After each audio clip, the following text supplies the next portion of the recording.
tumekutana kwa wakati huu. Naamini ya kwamba hawa ni wale ambao baadhi yao wamefika mahali hapa kwa ajili ya maombolezo. Teresia na and the company kutoka Uganda, Omochokoro. Elmenda Kemto kutoka Nyamatuta. Umusani Asefiles to Files. Peter Okyoma and the company, Omariba, Omoko. Vera Kemto, Wotori, Omoiwa. Dorcas Korumogumo, Omwana. Mikael Mochumbe and company, Wonchali Omariba, Omwana. John Nyabaro Mogumo, Omwana. Robert Mosota Raganga, Omwana. Agnes Nyanchama Bokeabu Ekolera. Nicholas Somoni Yesonso Omoiwa. Joseph Kerage Bumwanda Yesero Omoiwa. Sakaria Ongoro Nyagancha Omochokoro.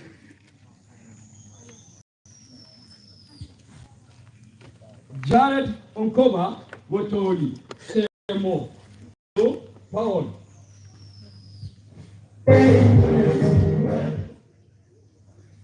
Melon Kwamoka Bumorenda Omochokoro. Lucas Katondo Kisi a friend. Wilkista Kerubo Mogumo Omwana.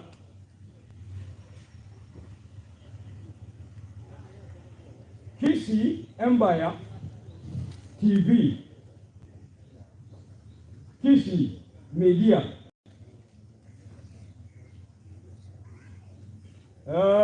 Yosalia Boisabi Mogumo Omochokoro.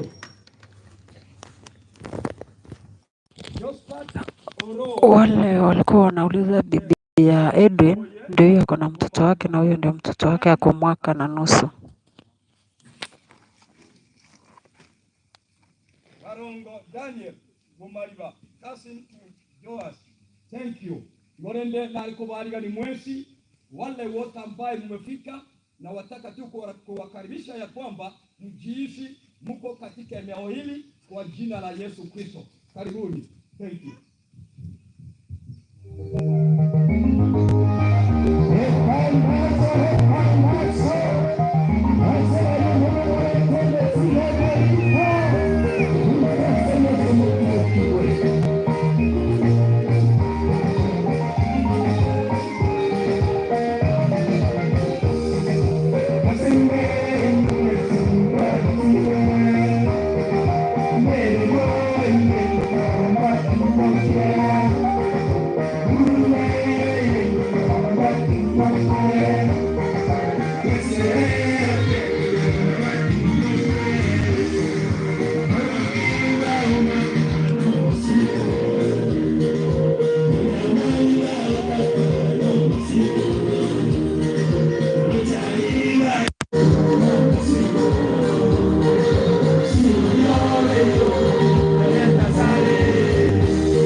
I will give you.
Yes. Asante sana. Wacha Mungu akubariki kabisa. Ndabata y'abantu banka murocha abageni bari bateni na buruguru. Iwa yakore na no moraganga. Iwa na boko kumanena y'injo kora mundoro kamageni ukire omaye kirugo. Ndoba na inigo. Na ile mbanga tuote ndoje ngese biyere. Wana bangina na omukwali bitambanse ma sisi na manene elindende marole na mawakora na boko ngeliga kwa rango no mageni urura na yeko babuya wakati huyo waje nimuite Pastor Meres jua goita ikaya moyo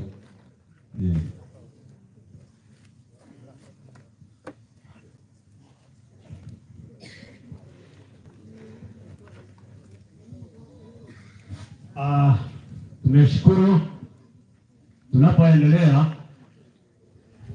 naweza kurecognize ndugu wetu Ezira ambaye amekuja pamoja na sisi na ni pastor kwa siku nyingi katika ile zetu hapa. Thank you for coming. Wanakulangilia. Oh, very good. Thank you. Thank you. Dia mwana sana asante mcho.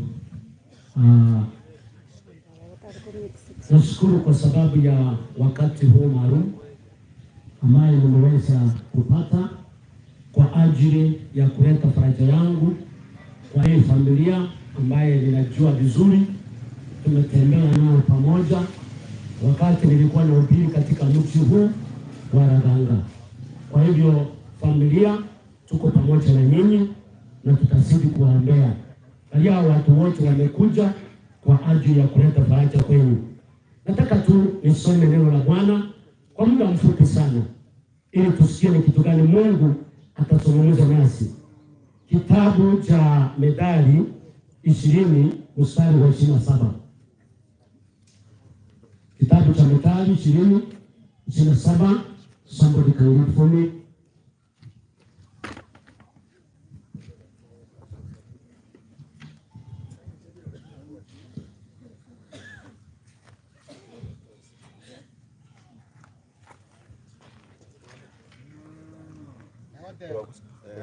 Soma.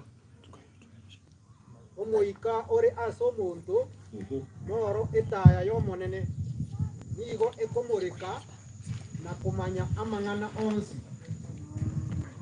Egote waiga omoika ore ase omuntu noro etaya yo monene nigo ekomoreka na kumanya amang'ana onsi are ime yenkoro yo muntu. Amen. Kwa Kiswahili nasema pumzi ya mwanadamu ni taa ya Bwana, kupeleleza yote yaliyo ndani yake. Pumzi ya mwanadamu ni taa ya Bwana. Nataka niseme hivi kwa mambo machache kwa sababu ya muda. Kila mmoja mwenye ameumbwa na Mungu amewekwa ndani yake, amewekewa pumzi. Kuna pumzi ya Bwana katika maisha ya kila mwanadamu, na maandiko yanasema ya kwamba pumzi ambayo iko ndani ya huyo mwanadamu ni taa ya Bwana katika maisha yake. Kwa hivyo ndani yetu kuna pumzi ya Bwana, na ndio sababu wakati Mungu alimuumba mwanadamu aliweka pumzi yake ndani ya huyo mtu, pumzi ya uhai ambaye itakaye mfuwezesha yeye kuwa hai. Na ndio maana maandiko yanasema ya kwamba wakati mwanadamu amekufa, ile pumzi Mungu alipulizia iliyomfanya kuwa hai inaondoka kutoka kwa huyo mtu. Sasa ile pumzi inaenda na sura na tabia za yule mtu. Maandiko yanasema ya kwamba ile pumzi ya mwanadamu ni taa ya Bwana ndani ya huyo mtu. Na ndio sababu vile nimesimama hapa, nataka kuambia kitu moja. Kwa sababu shetani alijua ya kwamba pumzi ya Bwana ndani yetu ni taa itakayotuongoza na kutuondolea mabaya yote, na yeye akaweka pumzi yake. Kwa kisiri tunasema ya kwamba omoika ora somuntu noro kumura na indi nore taya. Bwana asifiwe sana. Haleluya. Kwa hiyo pumzi ambaye iko ndani yako ndiyo inakuongoza. Roho ambaye Mungu ametia ndani yako ndio Bwana anaifanya kuwa taa katika maisha yako. Lakini shida ni kwamba ukimkataa Bwana, unapomwacha Bwana, Mungu anaondoa ile roho wake kutoka ndani yako, ile roho ambaye inayekuongoza, ile roho ambaye inayobeba baraka katika maisha yako. Sasa naiondoa kutoka kwako, unabaki bila roho wa Bwana. Kwa sababu gani? Wakati umemkosea Bwana, ile pumzi yake ambaye ni taa inayomulika maisha yako inaondoka kutoka kwa maisha yako. Sasa maisha yako yanabaki kuwa na giza, maana ile roho ambaye inafanyika kuwa taa katika maisha yetu, inayetuongoza, inayetuangazia, inaondoka. Sasa wakati ile roho ameondoka kutoka ndani yetu, kuna baki giza. Na wakati giza imeingia, shetani amekuja na roho yake mbaya, kwa sababu anajua roho wa Bwana ameondoka. Sasa anakuja na roho wake mbaya. Wakati shetani anakuja na roho wake mbaya, maandiko yanasema ya kwamba sasa huyo mtu anaanza kushikwa na roho mbaya, anaanza kushikwa na chuki, anaanza kuwa mtu wa kijicho, anaanza kuwa na roho ingine ya giza ambayo isiyotaka watu. Bwana siwe sana. Yakuwa na yeye kuhusu yake. Inga omo ikoliore asomonto no retaya. Ego komo molekera. Nekero omo ikonya sai. Tuangire koyo igwera. Nyasaye niga koyo rusia kurwa setole. Nyasaye niga kurwa setole. Tuamanya gotwara omo ikoito, omo ikota yomuya. Ekiagero omo ikonya sai orure meyeito. Nekero omo ikonya sai orure meyeito. Digo toko takabono gotware ndamwamu. Ekiagera kero omonto. Oikara anse tensa. Nare numo ikoye. Hallelujah. Kero omonto nare numo ikoye. Unamwikara anse ta. Oyo ndenaro bwato mo ikaboro. Ndenaro bwato mo ikabwenda mwamu. Ndenaro bwato mo ikabwebitina. Ndenaro bwato mo ika. Woko nego sukichimbako. Ndenaro bwato mo ikabwabwendi. Ndenaro bwato mo ikabwabotinda. Ndenaro bwato mo ikabwabotomani. Kero omonto rensa. Na bwato mo ika. Timanye tingambo ikakyogo kole mene masomo kimabwa. Ekiagera ko etera somo ndage tuko batebiga. Moise eise ko banganya nyasao barusire kenyoleke. Oyati abantu abaase kenyoleke. Igo konyolanga abantu baje bachaba akomenye kenyoleke. Igo bakote no muikomo. Igo birisinga omoika ora somo kimabwa. Na orokogera no nyino mochio onyare ko bomuya. Ekenyolo kebekiya abana bagende sukuru. Ekenyolo kenyare gokora magendero. Asenge abantu bamenye kenyoleke. Bablato moikomo ya. Lakini kero batebelete no moika kakene bone kugambana omoika bwenda mwamu tutageti bana basome tutageti bantu bagache nyumba ngiya tutageti abanje batuge hoino moiko mobe. Hallelujah, hallelujah. Timanye tinga unangokora ya imoikaki orasori ekiagero moikora somo kimagwa no rogerete no no bokima kwa oboroboko na boki no rogerete amanyata semejang no rogerete to chanegete no rogerete amanyata sobore merwa amono motaka ekiagero moika ogokore merimo moyao tajomuya. Hallelujah. Koi weto mwana nyale boli tuna bwate merimo asenge nto bwato moiko mobe igo kori gichinchera ngangaki omwana yakura somo chioni. Hallelujah. Omochiojo tigare ko chanegete omochiojo tigare ko rabogete asenge nto yo moiko mobe otatageti abantu bande batware kenye otatageti abantu banyare ko seni munenye sa bande babate mekaya boro bando babate mekaya ndenda mwana emekaya mwana mosia emekaya yomana emekaya kizegi emekaya ngotigana timanye tinga unango kwanega moika kyogo kore ni masomo kimaba. Hallelujah. Nilokani nafanya kazi ndani yako. Maana hata kwa serikali yetu nataka kuwazungumzia. Nataka kuzungumzia serikali yetu ambaye mahali mtoto wetu alikuwa anafanya kazi. Kwa kweli na hii sio haki. Unapata ya kwamba mtoto mdogo ameandikwa kazi atamaliza mwaka. Mnampeleka sehemu ngumu, sehemu hatari. Kwa nini? Maana si kwa mungetuma watu ambao wako na uzoefu, wamekuwa kwa kazi miaka mingi. Mnatuma mtoto mdogo katika nchi kavu, mnajua ya sehemu ni mbaya. Inahitaji watu ambao wako na utajiri, wako na uwezo wa kujilinda. Sasa wanatuma mtoto mwenye hana uwezo wa kujilinda, mwenye hana uwezo wa kujitetea. Mtoto wetu ndio huyo amekufa. Na kuna watu wamezeeka kwa maofisi, hawataki wao transfer, hawataki kutuma mahali, lakini wanatuma mtoto mdogo. Sasa wazazi walikuwa wanaanza kutegemea. Sasa tegemeo la wazazi tunaenda kulifika pale. Kuwa na roho nzuri. Wacha kuwa na roho ya kinyonga. Kwa sababu gani? Kwa sababu kuna watu ambao wako na uwezo wametuma mahali fulani.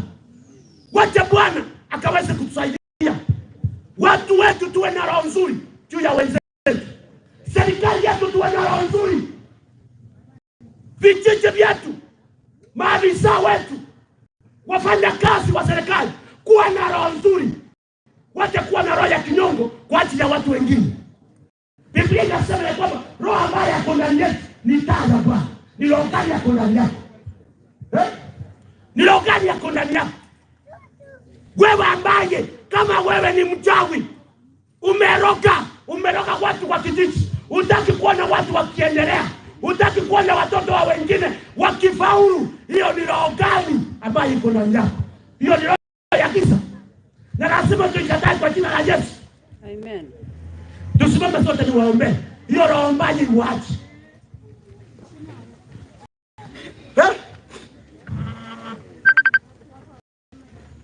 Utaki kuona watoto wa wengine wakiendelea. Ukiona mtu amejenga mzuri, amepeleka mtoto shule, amefuga ng'ombe mzuri, anavaa nguo nzuri, unaanza kushikwa na roho mbaya, roho ya kichawi, roho ya kimapepo. Watu wetu mchi wanangasikia. Huyu ni mweleza anaongea. Achana na roho mbaya. Wacha watu wa Mungu waishi kwa amani. Wacha watu wa Mungu wafurahie baraka waliowekewa na Mungu. Wachana na hiyo tabia yako ambayo hutaki kuona wengine wakiendelea, wengine wakifaulu. Hata msha mwingine akiolewa kwa kijiji, akionekana kuna bidii, wewe unaenda huko kumchochea ame kutoka kwa ile familia. Unasema hiyo mchi ni wa wachawi. Wewe ondoka, watakuroga, watakupatia uchawi. Hiyo ni roho mbaya. Achana nayo kwa jina la Yesu. Amen. Nataka tuone. Nyinyi ambaye mtaki kijiji, unajua mnafuga paka na umbwa. Kwa sababu hamtaki ng'ombe ya maziwa. Yaani unaroga mpaka paka na umbwa. Kwa sababu ulimaliza kuroga ng'ombe zote. Sasa mji unakaa umehangaika. Watu wanakaa kama walirogwa wakonde. Najua kuna watu ambao wanaishi maisha ya kukonda. Maana uchawi walioruhusiwa ni wa kukonda. Roho iko ndani yao ni ya kukonda. Roho iko ndani yao ni ya kuhangaisha watu wengine. Jamani, wala ambao wacha tuweke mikono yao yetu juu, tuombee hii familia. Tuombee hata serikali yetu iwe na roho nzuri, itumange watu sehemu nyingine, wale watu wamekoma, wako na ujuzi. Sio watoto wadogo wa miaka 20, 18. At least hata kama mumtaki mtu, kuna watu wengine wanaomtaka, sio watu wote wanaokutaka. Baba, katika jina la Yesu, asante kwa sababu unatupenda. Tuko hapa Bwana kusherehekea maisha ya mtoto wetu, maisha yaliyokatiswa na majambazi. Mungu mwaminifu, tunaomba ukaifariji familia. Bariki watu wake aliyowaacha. Bariki wazazi wake. Bariki watoto wenzao. Baba, wape amani. Tuliza mioyo yao. Baba mfalme, hata wale ambao walikuwa wanafanya kazi nao, Bwana naomba ukawafariji. Baba, walinde, wapatie maisha mazuri, wapatie usalama. Maana bila wewe kuwapatia usalama, bunduki haina usalama, risasi haina usalama, kila unya kila usalama. Kama wewe Mungu hautaweza kupatia watu usalama. Kijiji bila Mungu ukipatia usalama, kitajaa na uchawi, kitajaa na mapepo, kitakuwa na roho mbaya, watu ambao walioharibika. Mungu tusaidie, tupatie roho nzuri, tupatie roho ya kupenda, tupatie roho ya kujali, tupatie roho ya kushirikiana, tupatie roho ya maombi na roho ya kutafuta uso wako. Baba, tunaombea hii familia. Baba, ifariji. Bariki baba, fariji mama, watoto wao, wachukuu wao Bwana, ukaweze kufariji. Baba, fariji hata kanisa ambayo imepoteza mshirika walikuwa wa maana. Baba mfalme, fariji kanisa. Fariji wote wa kijiji hiki Bwana. Watu wote wa ukoo wa hii familia ambaye wamepoteza, ambaye katika maisha yao, Mungu ukawafariji. Tufariji sisi wote, tumekuja kuomboleza na pia kufariji jamii. Kwa jina la Yesu naomba na kuamini. Amen. Tukae. Majina yangu naitwa Pastor Steven Mweresa. Nimeokoka Yesu ni Bwana na ubiri na Ambassador Church pale Nakoe, yana njia ya Uganda pale. Na pia ninaubiri na radio ya Ebisiba saa 10:30 mpaka saa 11 Tuesday, Wednesday na Thursday. Pia ninaubiri na runinga ya INKA TV Monday, Friday na Sunday. God bless you. Amen. Thank you, Mugeri. Amelia. Lakini I know that death does not make boundaries. When mtu wa miaka 500 ambao huko kwa kikosi, your death imekuja unaenda. So I'm sorry to say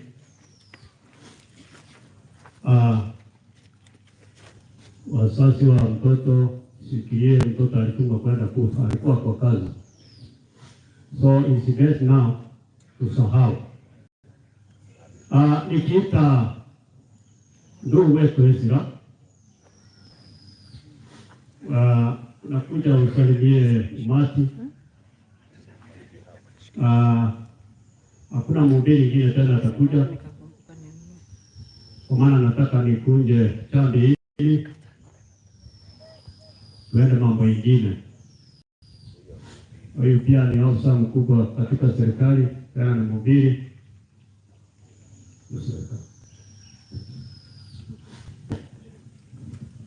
Abantu wabinto awakena wanene wala ambao wamekuja katika mazishi na wasalimu kwa jina la Yesu. Bwana Yesu asifiwe. Mimi ni Pastor Ezra, ni ndugu katika Kristo, na ninafanya na idara ya polisi kule Kisii, ni county civil soldier. Nimekuwa nikihubiri area hii na ni majonzi yananitoka nikiona mtoto mchanga akilazwa kule gerezani ambayo faida itapatikana kwa wazazi. Nimefanya kazi ya polisi kwa miaka 24 na ninashukuru nimebaki miaka 2 ili nifike miaka 60.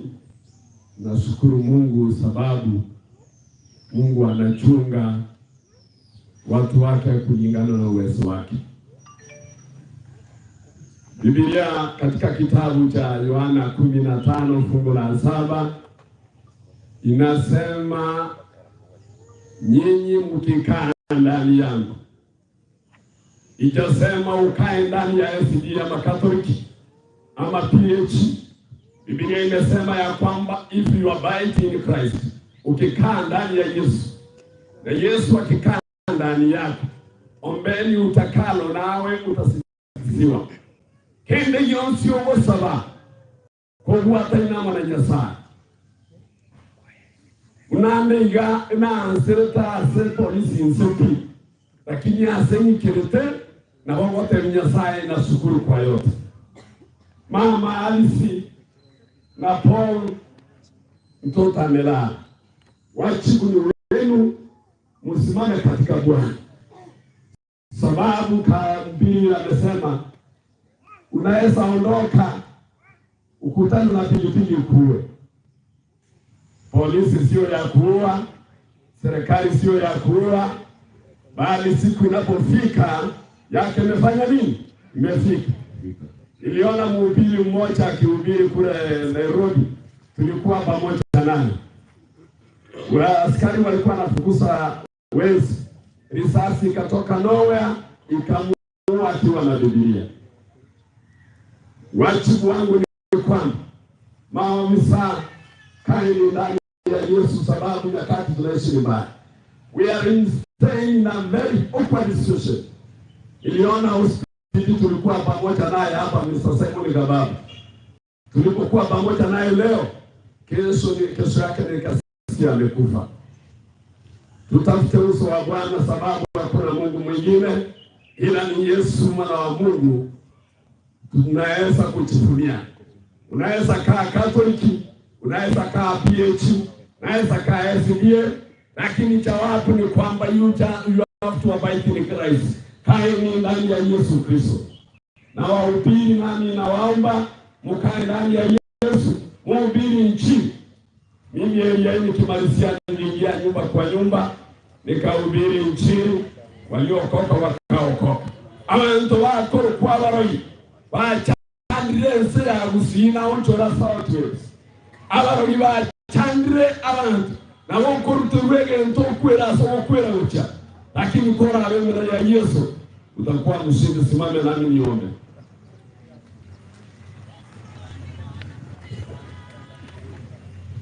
Baba, katika jina la Yesu mfalme wa amani, asante sababu wewe ni Bwana wa majeshi. Siku ya leo tuko kwa Paulo na Harris. Tunajua ya kwamba hii safari tulio nayo ni fupi sana, ila tunakuomba mfalme, kwa hivyo jamii ambayo imepaki izingira na miale ya moto, shetani atakapoinuka kwa wale ambao wamepaki, I come against the spirit in the mighty name of Jesus. I call upon your power to come and surround this place. More than the fashion according to your power, in Jesus' name I pray. Amen. God bless you. Thank you. Vyema sana.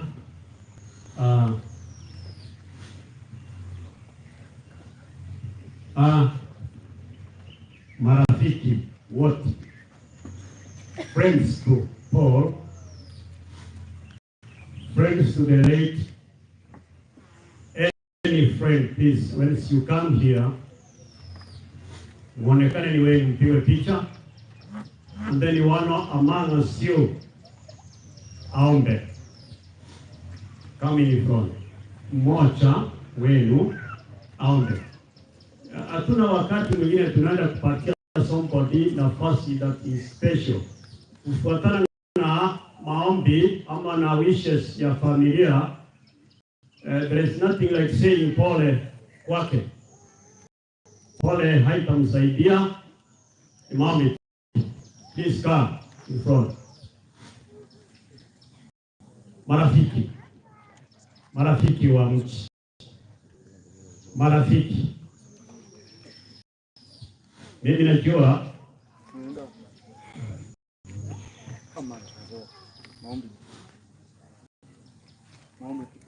ina honorable Kenya, nimemwona hapa siku yako huko juu. Kina wengine kama yeye, please simama hapa na mpigwe picha. One among you atoe maombi. That is what we come for, nothing else. Abasani wetu walimari bonjali wogeka kinasi yawageli nini banabasi kitendo. Ana nini kilimo kwa obedience. Ukiwa obedient enough, ya nyumbani itutu basani walimari na goikanyiko walimari kuja tu.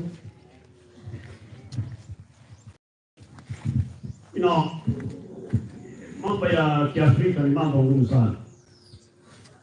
Unapoambiwa hadi unafikiria unadharauliwa. Hapana, tuende kufuatana na matakwa ya mwenye nchi.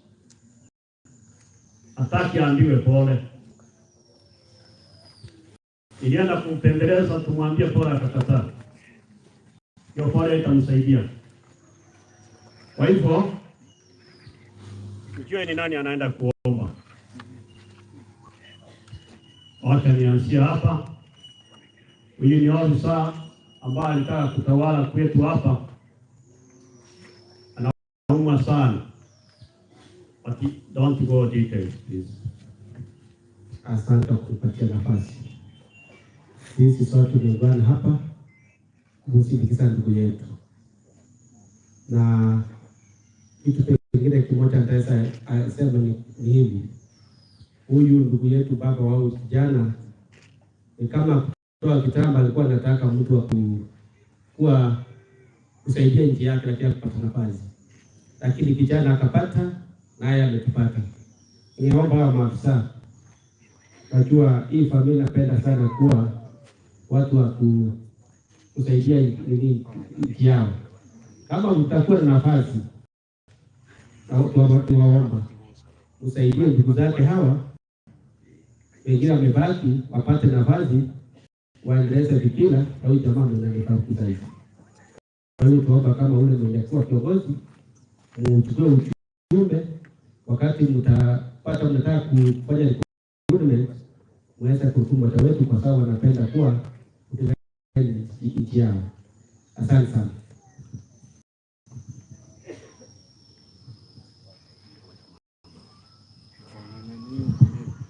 Tusimame tuombe tafadhali.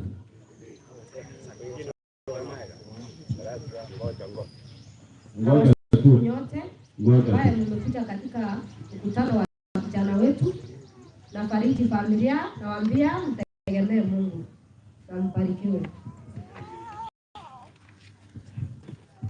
Kwa majina naitwa John Edwin, nilimtoa kwa kazini kila Nairobi. Nikutana naye tukajuana siku hiyo hapa nyumbani. Nilisoma kitabu chake kile nje. Tunaombeana mema. Sisi sote tuko safarini. Asante. Kwa sababu kusema jina langu naitwa Michael Mekeni. Nilikuwa mmoja wale watu walikuwa wanatafuta uongozi wa eneo hili, lakini Mungu amesema ni wakati mwingine. Asante. Naende kageri bageri kama kwa masi biamore. Nitego ndo musani o Paulo na Alex na abana ba yene kinyoro kiara ganga byonsi. Kiara igondo mu pastor we kanisa Deliverance Church resa. Naende nabona ari ko irali bageri ga. Nabona ari ko irali bageri ga tebya ba mintonga. Nyasaye nara munainwe naende nabe kechinkoro chino liberera ekia na tukwana mangana yo gasuno gancho utago tukwa tago tokonya igonda eri bageri ga so gwenge kiagera ego tuiwanga aba kwa no yo masabe kindo mupasa mware ko nganje dansa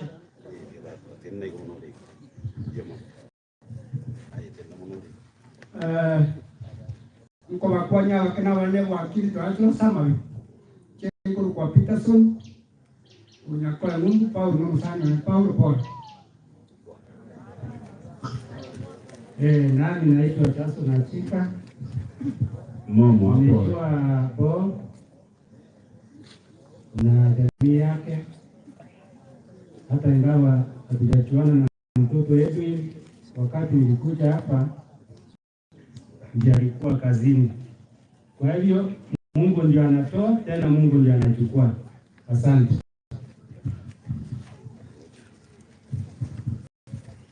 Nami na wasalimu amjambo. Mimi naitwa Damari Sarange kutoka huko Chama Bundu, mahali Fires anaishi. Fires na rafiki yangu.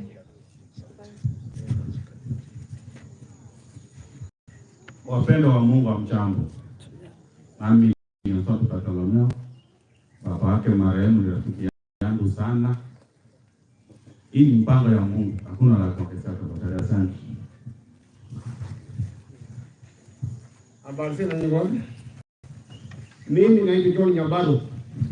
Mimi nilikuwa kwa hii kikosi ya polisi. Kwa hivyo nilitaya 2019 Julai. Wakati nilifurahia mtoto ameandikwa ni kitu ya maana. Mtoto nikasaliana. Asante. Wanjua mwana mwana na wako ni mbele. Asama yeye kumakalio kumaje nkaye kunjali Paulo mama sana. Bwana asifiwe. Mikono Bwana asifiwe. Mimi nataka kuongeza ile msazungumza hapa. Neno moja. Hii polisi yetu ya Kenya. Polisi yetu ya Kenya, polisi administration hata wachifu. Sisi tunawaomba. Hii kitu yote nawaomba na Kenya mzima. Mfanye vile niliona Msenge alifanya huko Nyabuduru wakati msibe ilipatikana huko. wakasimamisha mtoto mmoja wa mji hiyo, wakaenda naye. Tunawaomba nyinyi yote, polisi na hii nyinyi nyeupe, mpeleke mtoto mmoja kutoka hapa kwa leo. Wangapi wanakubali? Inua mikono juu. Mzee amesema ya kwamba walipress mtoto mmoja kutoka kwa familia hii. Hao namna gani? Niko watoto hapa. Hiyo. Asante mzee. Nashukuru kwa komiti ambao na maafisa wetu kwa kazi ambao mliofanya nzuri. Na waje tulikuwa tunashughulika hapa na pale. Mwenye amelala ni mchukuu wangu. Yeye anaitwa Mari. Mimi natoka Gesoni sub location. Weka location. Lakini bado naishi katika kijiji hiki. Kazi mlioifanya, Mungu awasaidie sana na muweke Mungu mbele kwa kila jambo. Thank you very much. Haya, alikuwa mwisho. Sasa huyu analala mtoto yangu. Mama yake ni kasani yangu. Ninatoka Gesoni. Ukika Gesoni. Jina yangu naitwa Samuel Yaraka. Namba poleni kasani yangu. Sikali mnafanya vizuri. Asante. Tigangire libageri kana inderende tunyale gusaba. Tigango tusabe. Monene Nyasaye itase yetali ya Yesu. Na kubakire Nyasaye wembeganda senge nchubya bwao. Monene amalikoni ga ukwana nga Nyasaye gokora mwalweli ngana ku Omochokoro. Alero iga Nyasaye tole ngomo robeli to bana manya bantu ngatumbera na saya. Kurende Nyasaye uwancha kwao tigakoreke ekyagera intumwa nyabantu okomanya goito kore limited. Lakini okumanya kwao Nyasaye nigokoro konene na ende nigo maete omwalweli ngana ku Omochokoro. Ase go Nyasaye ayokoboerera amaute ya abali abasi ono iwe Nyasaye itobuna malika ukwana. Saburi 147 mstari wa 3. Nyasaye itodigana asabire ngo manene onyale kobaerera chinkoro chaba minto oyo minto Paul no munoe asina bana babo Nyasaye ito na bachukuru babo Nyasaye manene ntomanyitenga mwanya bantu nigarweta seriroba nande na seriroba na irane bono twasabire nga tigachinguru chao chiribaga imachinkoro chabo na se omochoba Nyasaye ora telibera lya bene ikoba chago etra seringana lyao nechingu chomo ikoma chero Nyasaye twensi asobo amo twetira asore obwanja kwa kukoleke umurobiri okogenderete buna kokoleka abigoro yana sabira so kwegena ime ya Kristo Yesu yoro mobolito. Amen. Tupate maombi kutoka kwa hiyo kitana na maombi ya mwisho. Tusimame sisi sote. Jana nimesema tusimame. Tusimame.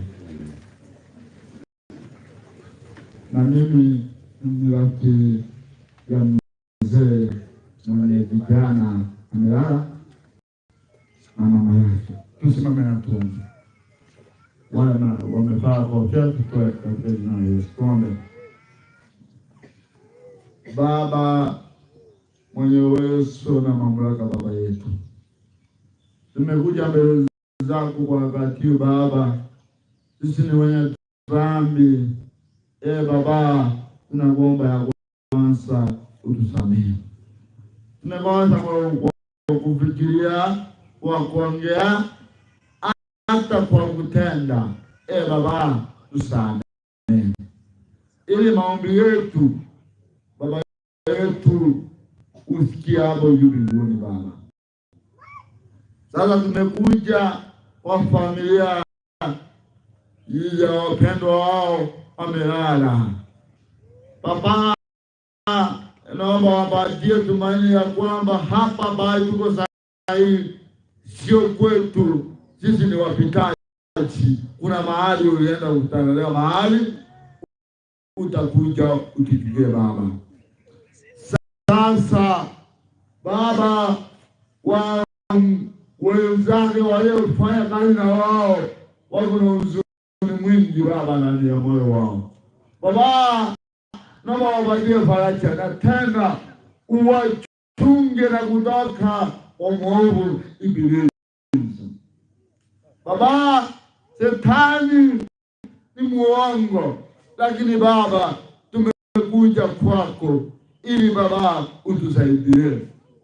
Mwaza hawa Baba wasaidie, uwalinde, bila wewe hawataweza. Wamama kwa wazee wamekuja kwa mkutano, Baba unawabariki.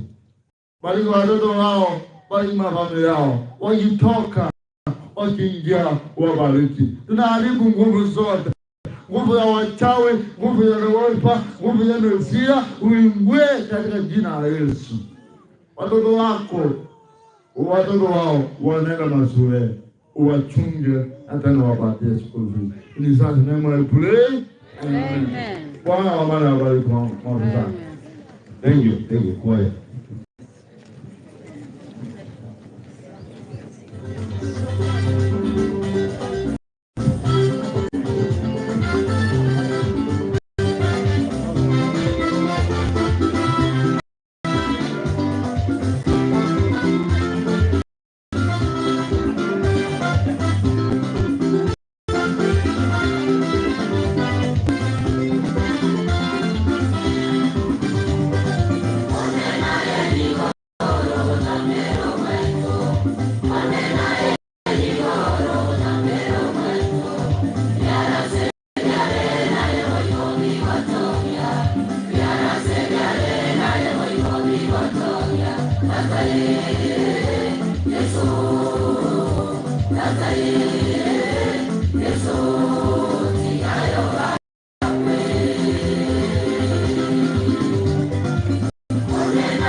Wakiendelea kumalisha, kuna marafiki wale ambao wametoka Kisimadiani na Kingoli Slaris ando tamba.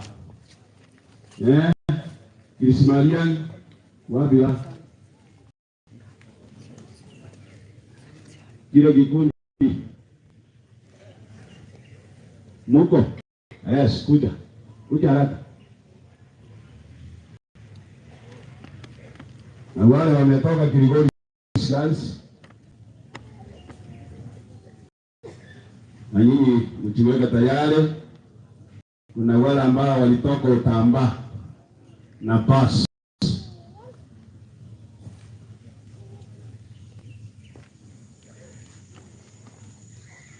Karibu tu mpigwe picha.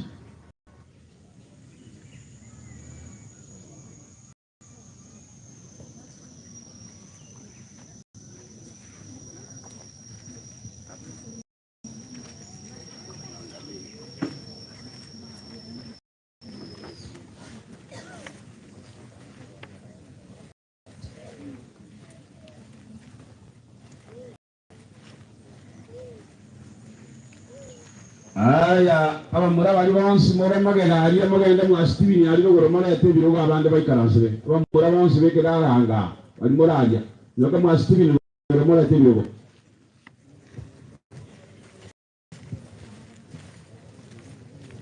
Na wala ambao umetoka Mlimani Ramasa na nyinyi mko tayari. Steveni Onyari.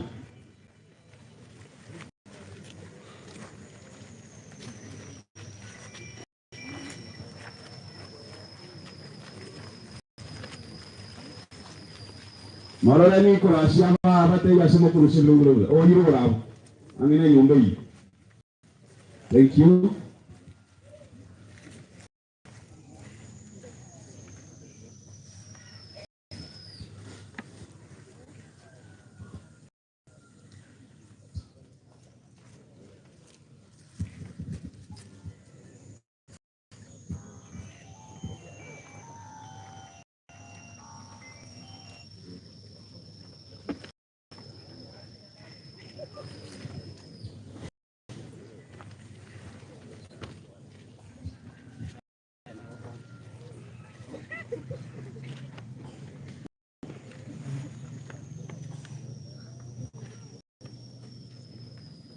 Wale wote tumekuja kuhudhuria haya wana Kristamarian na wana familia, tumekuja hapa kukuwa na nyinyi na kushuhudia, na muhimu tunawaachia Mungu na Mungu ataendelea kuwapigania. Tuko wengi na tuliambiwa tutaweza kuongea wote, na muhimu tu ni kuomba, na tutaki kupita maagizo. Tumeambiwa tu ni kuomba, na kwa sababu tuko wengi hatutaweza kusema majina kila mmoja wetu, labda ni mmoja tu tutampatia au aseme jina ambaye amesimamia kikundi, na mmoja aombe ama mimi nitaomba aseme mfarikike. Sisi tunafanya kazi na Phyllis kwa Samarian Hospital. Phyllis alituambia amepata hii msiba, tukasema ni mzuri tuje na sisi tuwe na yeye na tuseme mfarikike. Kwa hivyo naomba mmoja Jenny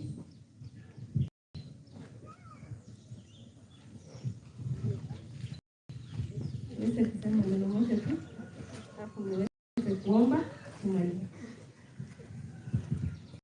Na wasalimu nyote, mjambo.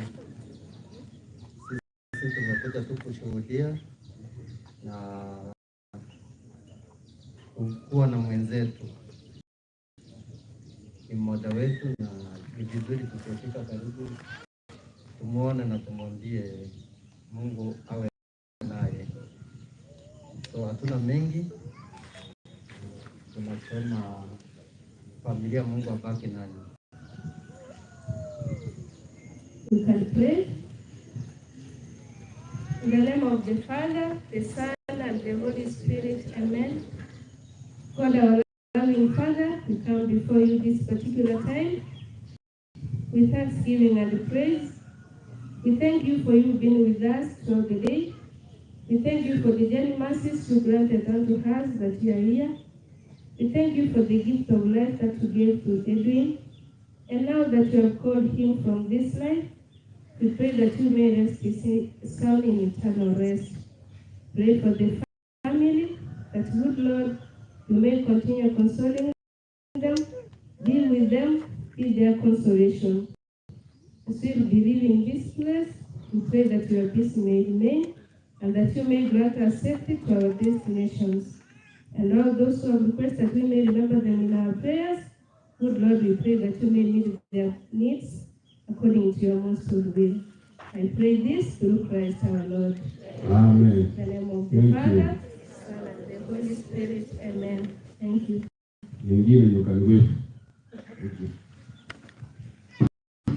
Haya, asante wale ambao mmetoka Lamasa. Wale wa Lamasa ngeni haraka.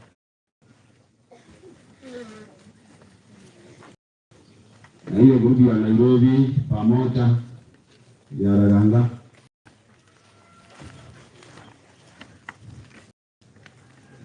Mtapata nafasi mkimbie wala mpaka Lamasa mtaraka.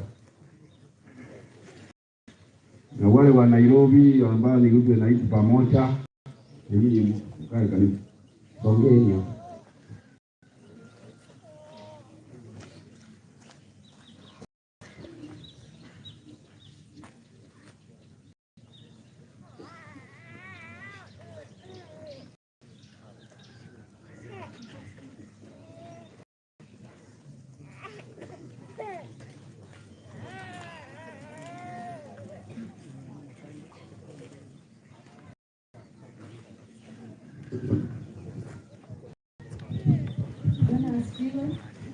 Bwana asifiwe. Kwa majina anaitwa Edwin. Tumesoma na Edwin shule moja. Edwin alikuwa classmate wangu from 3 hadi from 4 na tulifanya kiwango cha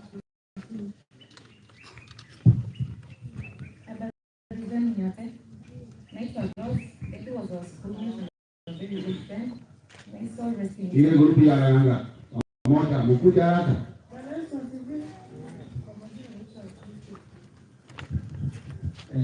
Sababu mwana somo kutana kwa ile ndio kwa ya masomo ya Edwin. Ina kwa school ni tani wa tekera kwa shule ina rengo kwa na mobile kama kitu basi maana tu alikuwa na nere kwa hiyo eni nyingi tanzania kwa kana ndio tena na pia kitu gani kwa alikuwa na lakini kwa Nyasaye kwa kila ni ndio maana na ndenga senia.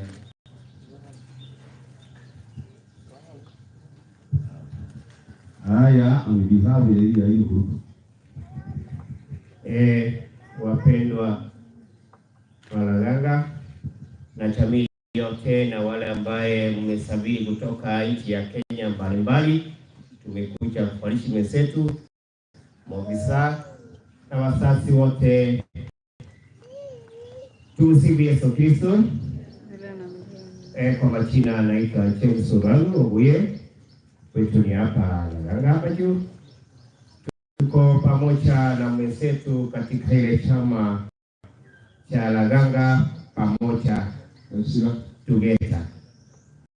So yamesa kwa salia asante na Mungu awabariki. James Obuye kutoka Katoliki Church. Ni bibi ya Mong'ina. Masalamia mzuri kabisa. Ana kwa bibi yake. Watoto yake wanaenda shule. Masalamia mzuri kabisa. Haya, asante. Ndio.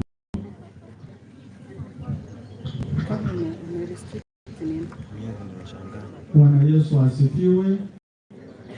Msalimie namna hii wote. Kwa majina naitwa Ezra Nyalaka. PAG.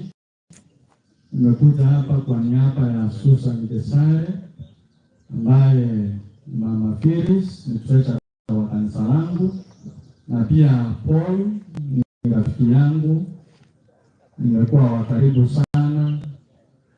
Edwin alikuchaka kulige milime y'umwaka ujya nabona chete nasabanere kucha kideko mwana mutambe. I've been a friend of the family. I'm also mourning. I know to our officers, sometimes you may not have power, but you can take a message. We are requesting that you remember this family once again. If there will be a chance, as the others have been saying, kindly consider one from the family. We will appreciate so much. We have a song from Mogumo, and we want to request Kokura Sara, Otuanjere, Otero Uku, for Mogumo.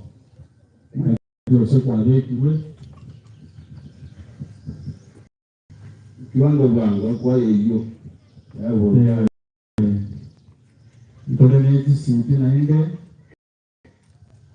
oranje ngagwa ko wote na bokobora beka bono bwangu cyara watu wasabari baga akuna kubeka higo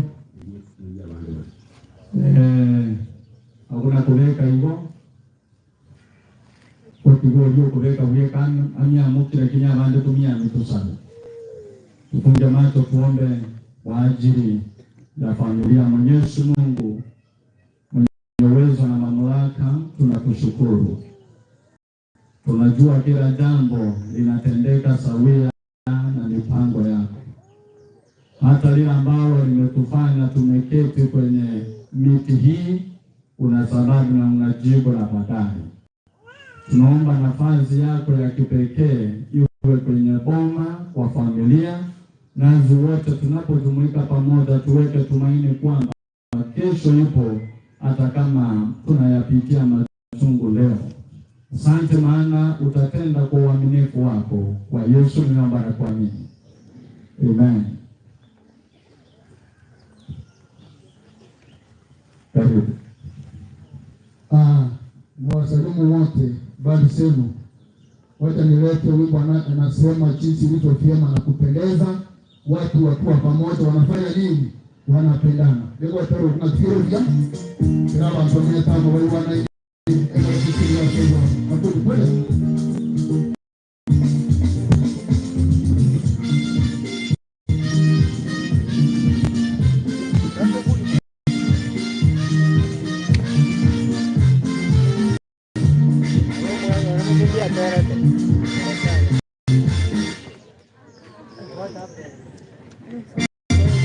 tumekimbia huko juu.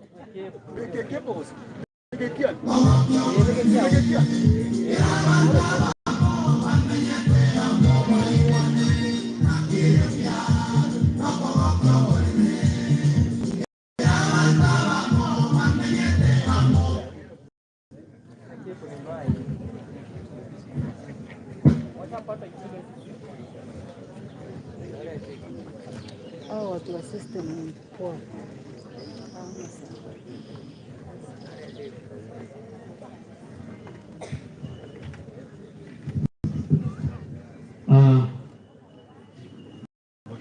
Naona tukipeana nafasi, mwenye tumepatia nafasi anaenda kuwekea nafasi nyingine hapo.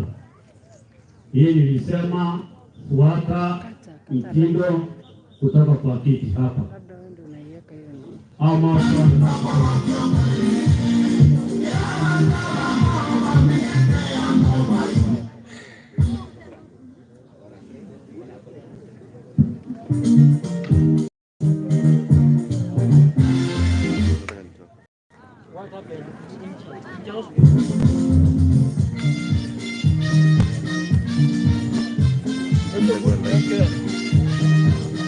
INKA TV.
Because of time. Waje nikaribishe mwenyekiti.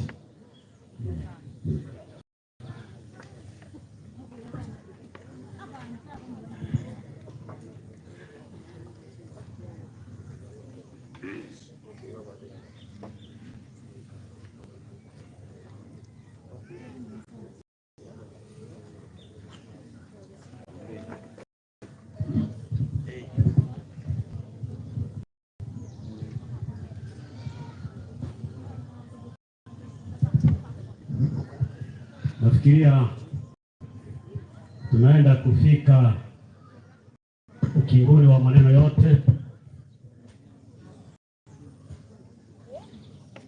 Mtu yule wa Lokitoki, rafiki kutoka Lokitokyo, please come in front. Kuna special message kubwa sana. Before I do something I want to do, kuna message. Monda, somebody Monda. Monda, you know, please.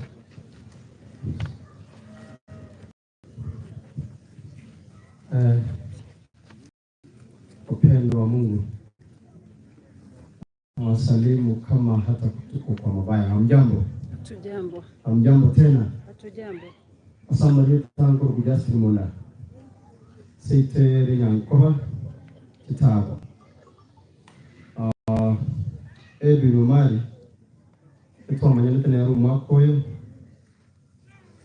ase kanisa ya Lokichogi SPA swari mushirikiamo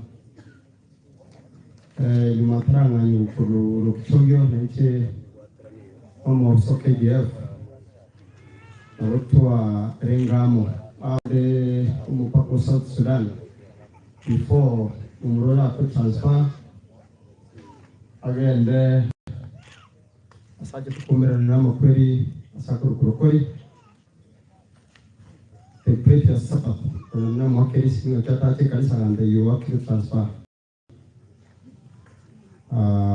na wango tele family pole mkato mwao wana mwao muswata and then tokilia kabere na tumetwele kanisa ya Lokichogyo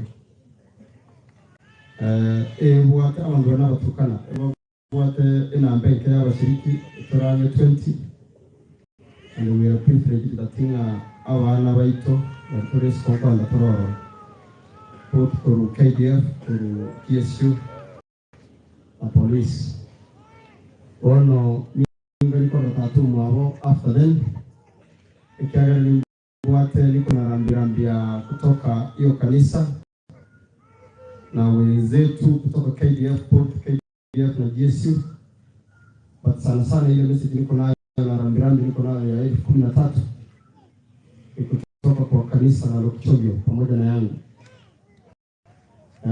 Familia naomba pole. Mungu anajua akia abantu baminto n'ubururu bunene ekarugo expect umwana wakuru wa Vegas obatebinga kuira nari ubona kuira ni but God knows it all. Aside now what the family the service.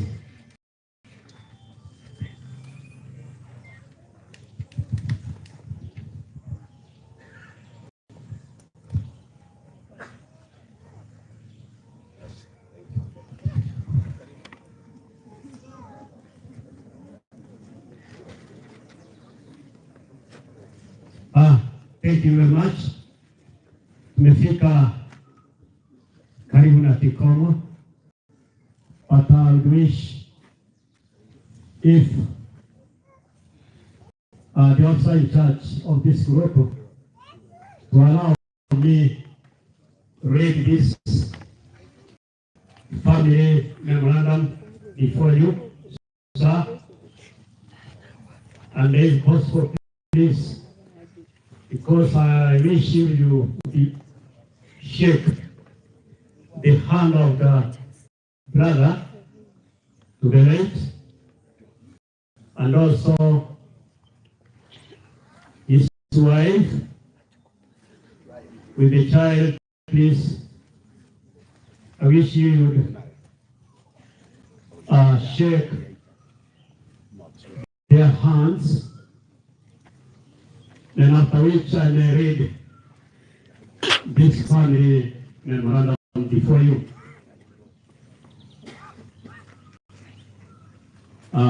Yes, please.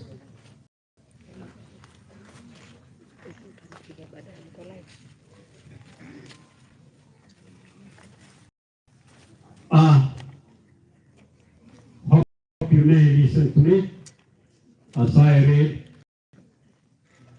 memorandum tribute of the late Edwin Matayo Omari. It says stroke GSU from the family and the community.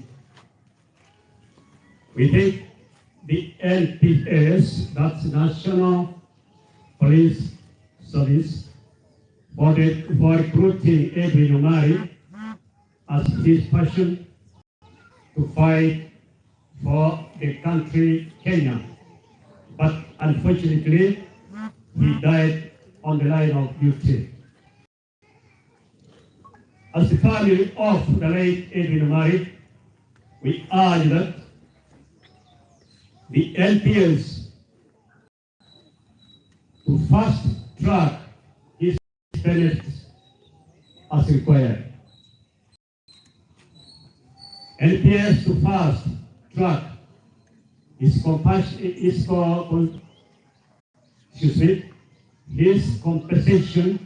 to help the family, as he was the only hope of the family, and it only depended on him. We urge the NPS to replace Edwin Matayo Omari, the late, with his brother Joshua Mugambi Omari, with the upcoming recruitment to bear the task of helping the family. We will be grateful to the fraternity of the NPS at large for listening to the above request and make considerations as we have stated as a community. Thank you, sir. Thank you for abiding with this. Please let us shake the brother too, and also the wife which left. And I wish if I hand you the same document to you, would it be possible enough you forward it your head of this. Thank you, and thank you for listening.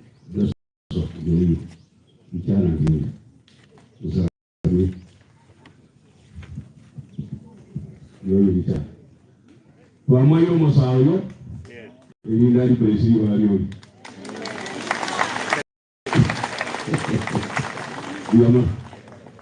Thank you. Asante mkali. Wa wakati huu wacha niite assistant chief wetu Simon Mbwayo akuje hapa sasa. Tubango. Thank you, my assistant chief. Senior, thank you.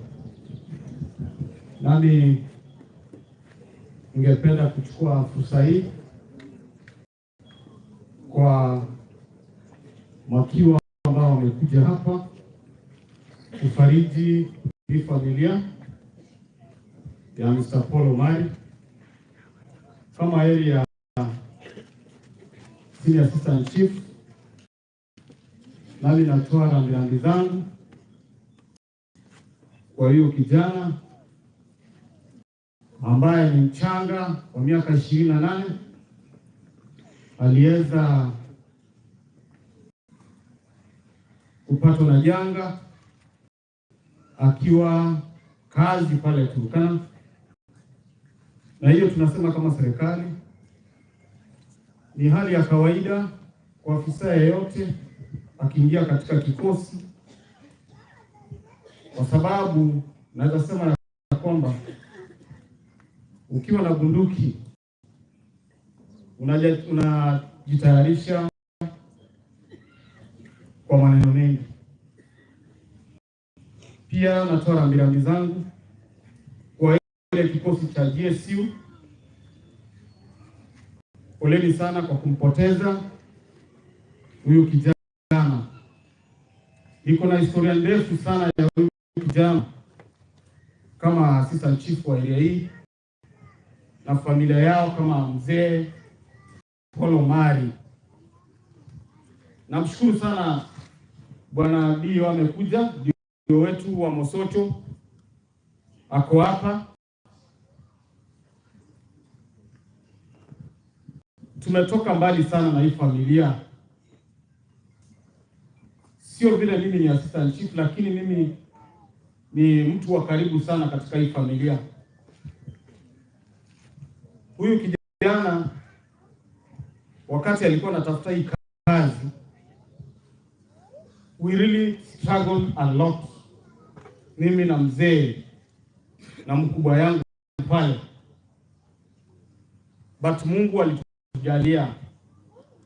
Lakini Mungu na tena amesema vile ilikuwa imepangika, Edwin ameenda katika Raganga sub location. Tuko na askari wachache sana. Ningependa kuamsha wale askari ambao wamekuja hapa, officers wenye wako plain clothes, wale marafiki zake waamke juu. The friends wa Edwin, kuna maafisa wenye wamekuja, officers wenye wamekuja plain, wamevaa nguo sio uniform. Kwa mkeni juu kidogo, labda mwezi kuwa recognized. Ningependa kabla sijaenda mbali nikuje introduce kidogo, just jina alafu na keti. Venye mlikuwa mmepanga. Wapi Kiboi?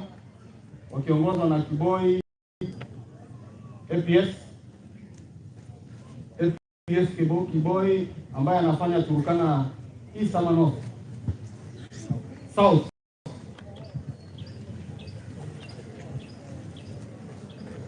Majina mbio, unaona program iko very tight.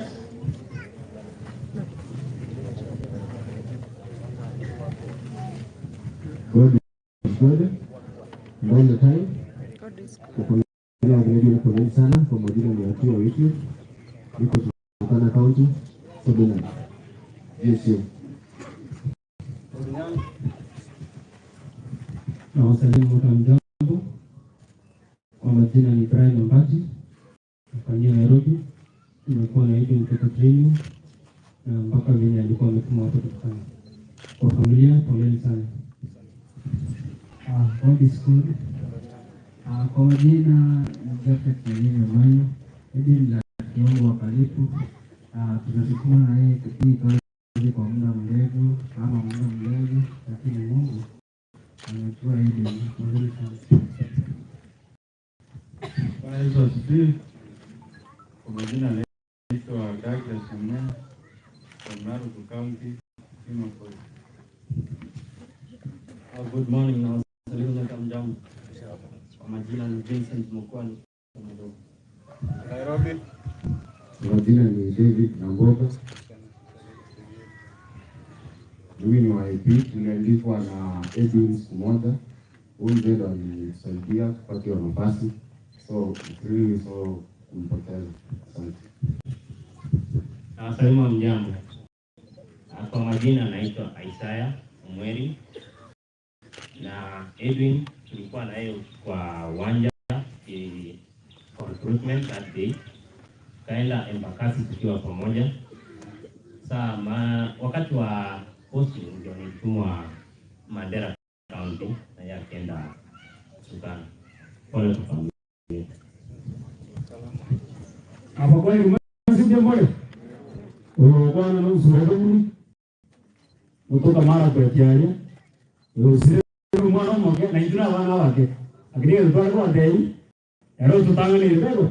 Hizi ndio mbwati kwa so tutengeneze mapito yetu chinjira yetu kwa huya. Tonjo kero monene.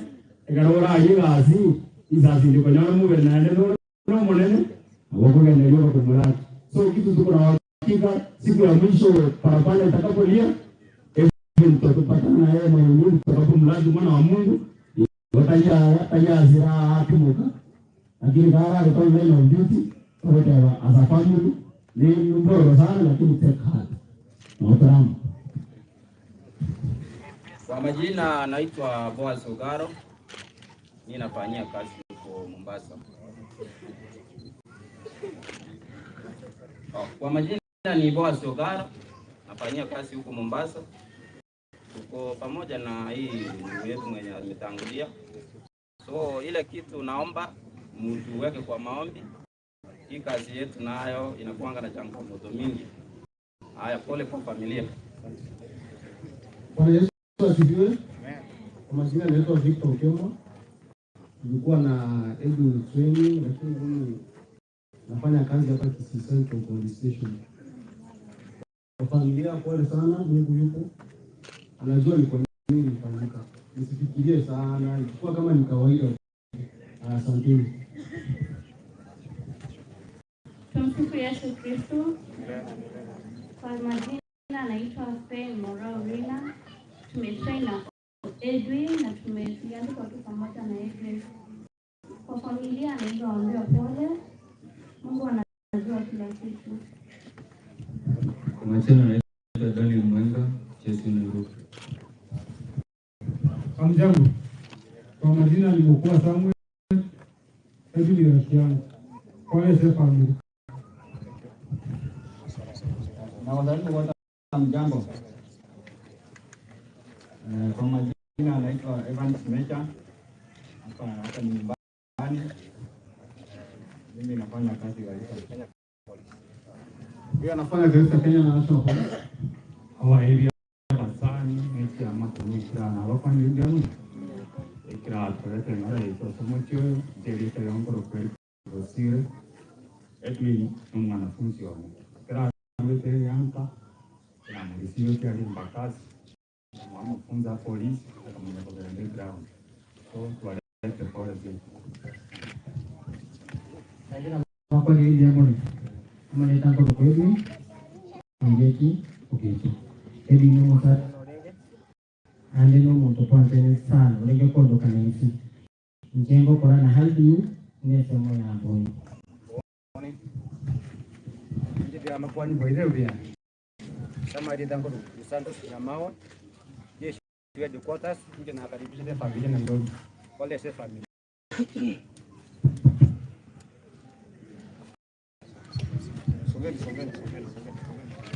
Yaba kwa no etra sama be biamol. Por kukala Kamaran Jesu Turkana. Kama dia tanggul kudeli masa itu.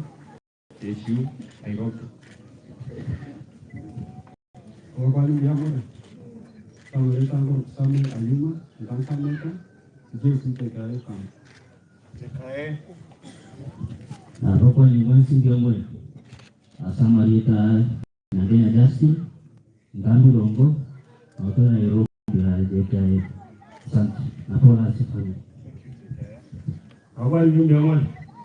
Sama dia tanggul swat buga. Edu yang kedua dari mana Bekasi tambah. Como jina naitwa Felix Ogiga, jeshi Mombasa. Na hapa ni mwanzo ndio kwa. Mari tangu kubonga kumumaya KDF sio. Wagani mwasi ndio mmoja. Kama ndio tangu kubrani na kuunda yesha KDF na neto na tu. KDF na neto na tu. Mereka baru sama Eric dengan polisi juga. Punya polisi juga. Kawan dia mau asal mereka berbunyi boy, gaminka, orang tukang sound, tukang AP, orang ini tukang fuse, rekodi dia kebe, kamu orang tukang sound, so ini dia tukang fuse, I know itu betul. So asal familia, datangnya nah, bagaimana sih mereka nanya ada tokonya samanya, lalu tokonya sama. Pia tena ningependa kuchukua nafasi hii kumkaribisha ambaye pia na akona sisi hapa SSP John Mweri, na yeye akuje atoe rambirambi zake. Karibu.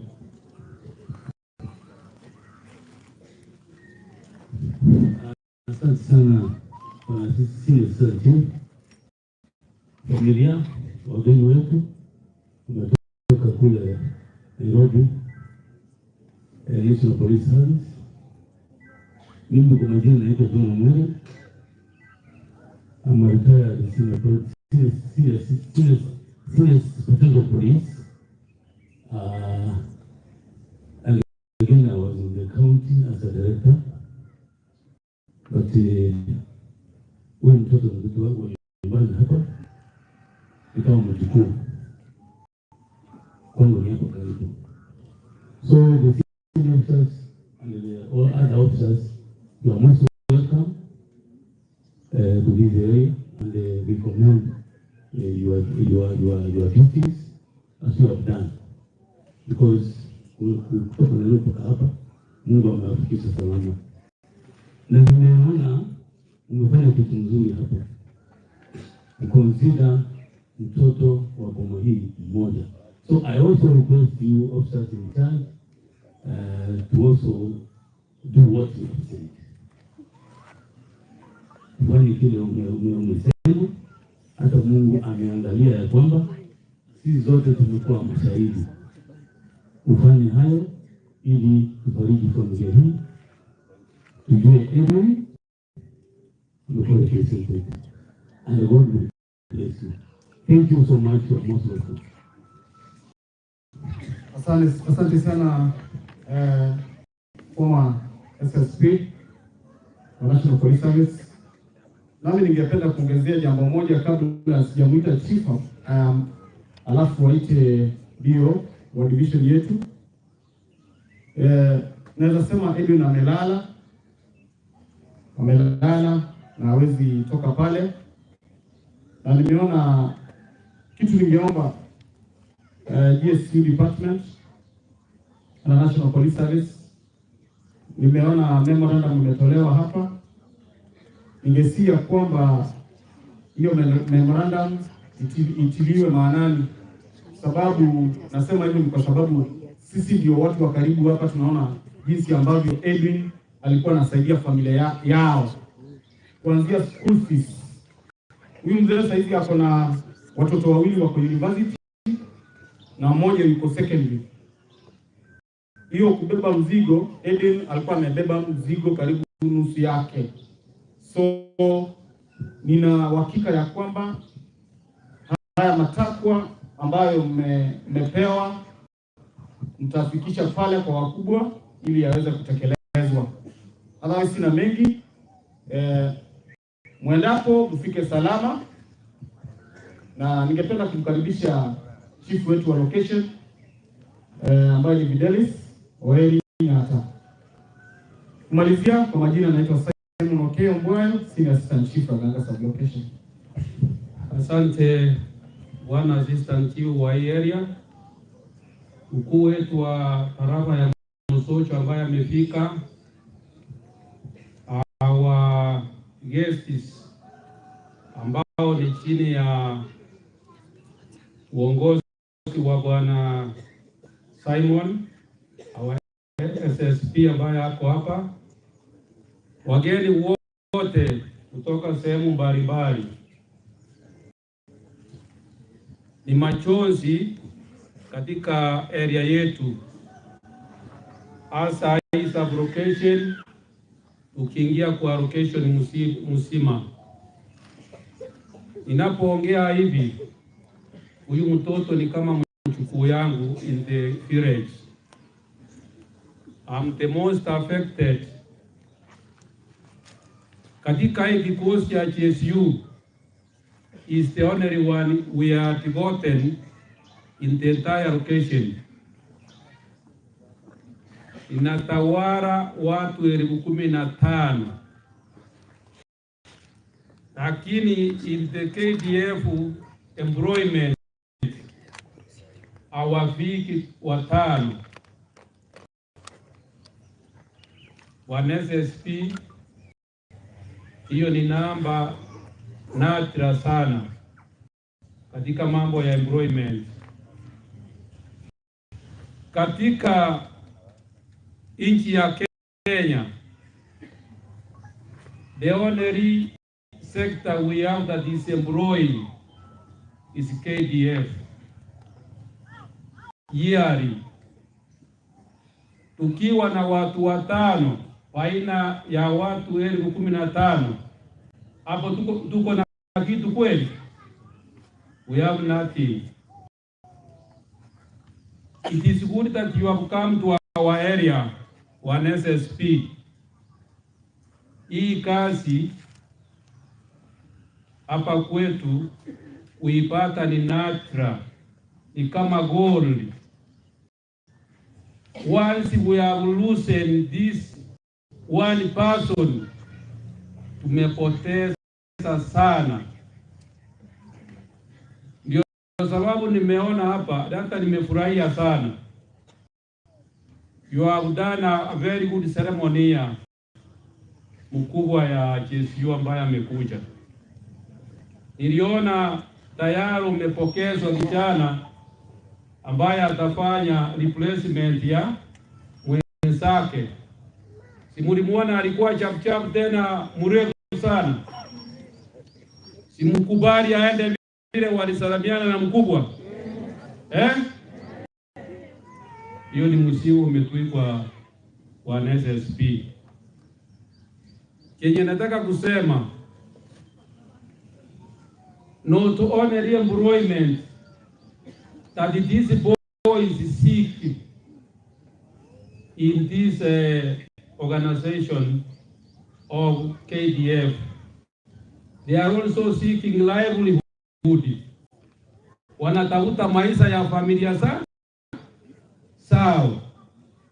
Na mimi ningeweka stamp vile wananchi walisema, vijana nyinyi ni kama baba sao, wakiingia kwa kikosi watunzwe, wahekimishwe mpaka wakomaya kikazi, ndiposa waende katika hizo area ambazo ni hatari. Ndipo walisema wananchi. Tukimaliza, tunataka kusema mambo ya kifo ni Mungu anajua. Vijana msife moyo. Kila mtu aliumbwa akawekewa na tarehe yake ya kufa. Hiyo kazi iko kwa vijana, muendelee kuapply na nchi ya Kenya inalindwa na vijana. Lastly, I say tunaelekea wakati wa Mashujaa Day. Hiyo ni sherehe ya serikali ambayo kila mmoja anahusika. Yetu itafanyika tarehe 20 pale Mosocho St. Patrick's Primary. Sote tumealikwa hapo, tukuje kwa wingi. Hapo ndipo tutapata mambo mengi ya serikali. Before I end my short speech,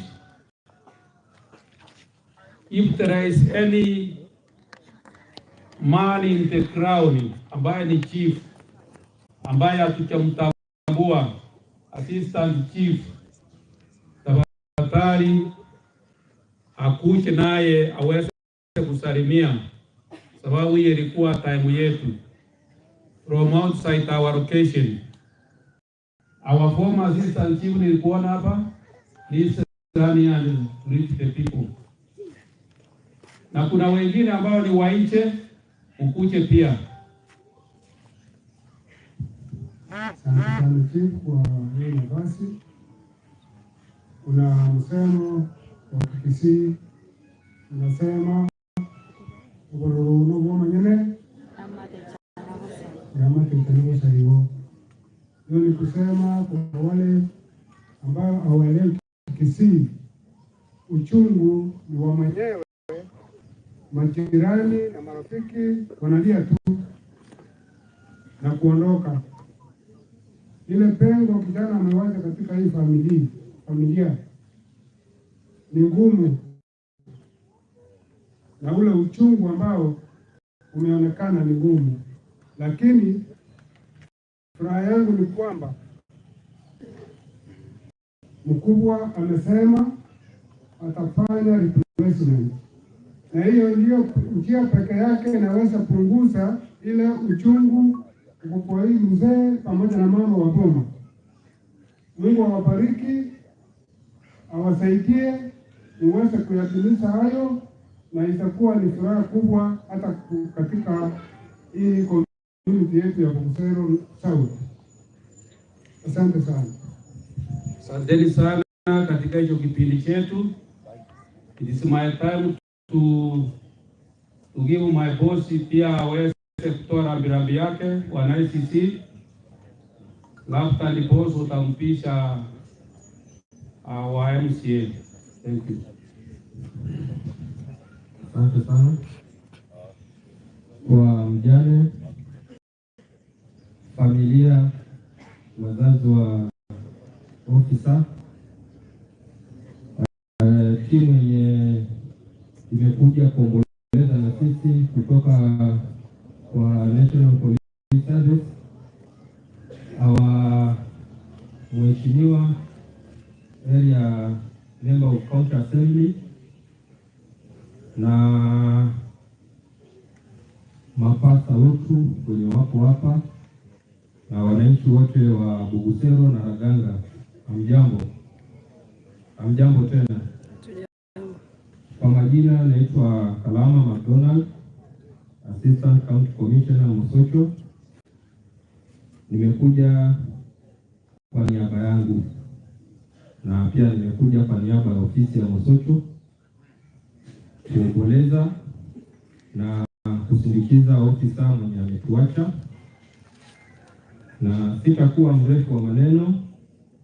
Nataka tu kupatiana nguvu kwa mjane mwenye ameachwa na ofisa, na haswa pia kwa familia, kwa sababu tunazaliwa na wazazi, na baada hapo tunapeanwa kwa ulimwengu na kuwa wewe sasa ni wa familia ama community nzima.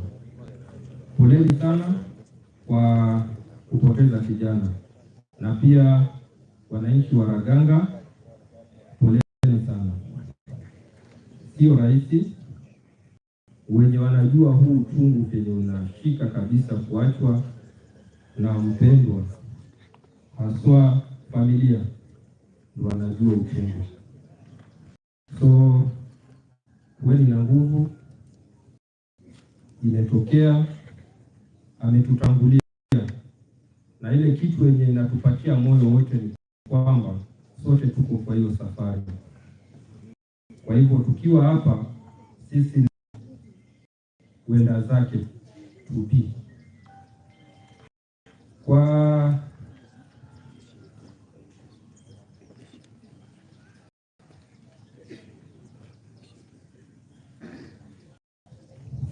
kwa hivyo sisi wote ni wenda zake watarajiwa, na pia nataka kuwapatia nguvu officers wenye mko hapa kwa kazi yenye tumekula kiapo kuifanya. Sio kazi ambayo inaweza fanywa na watu waoga, lakini najua mmetayarishika na mnajua ni kitu gani ambacho inatakikana kufanya.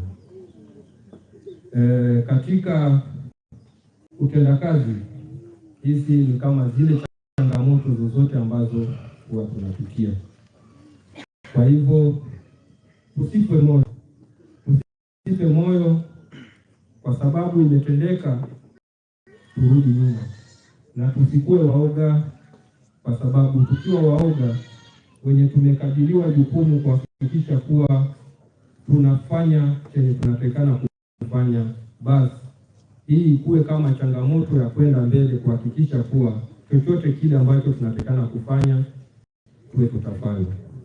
Tayari tumeona hatua zenye mnachukua kuhakikisha kuwa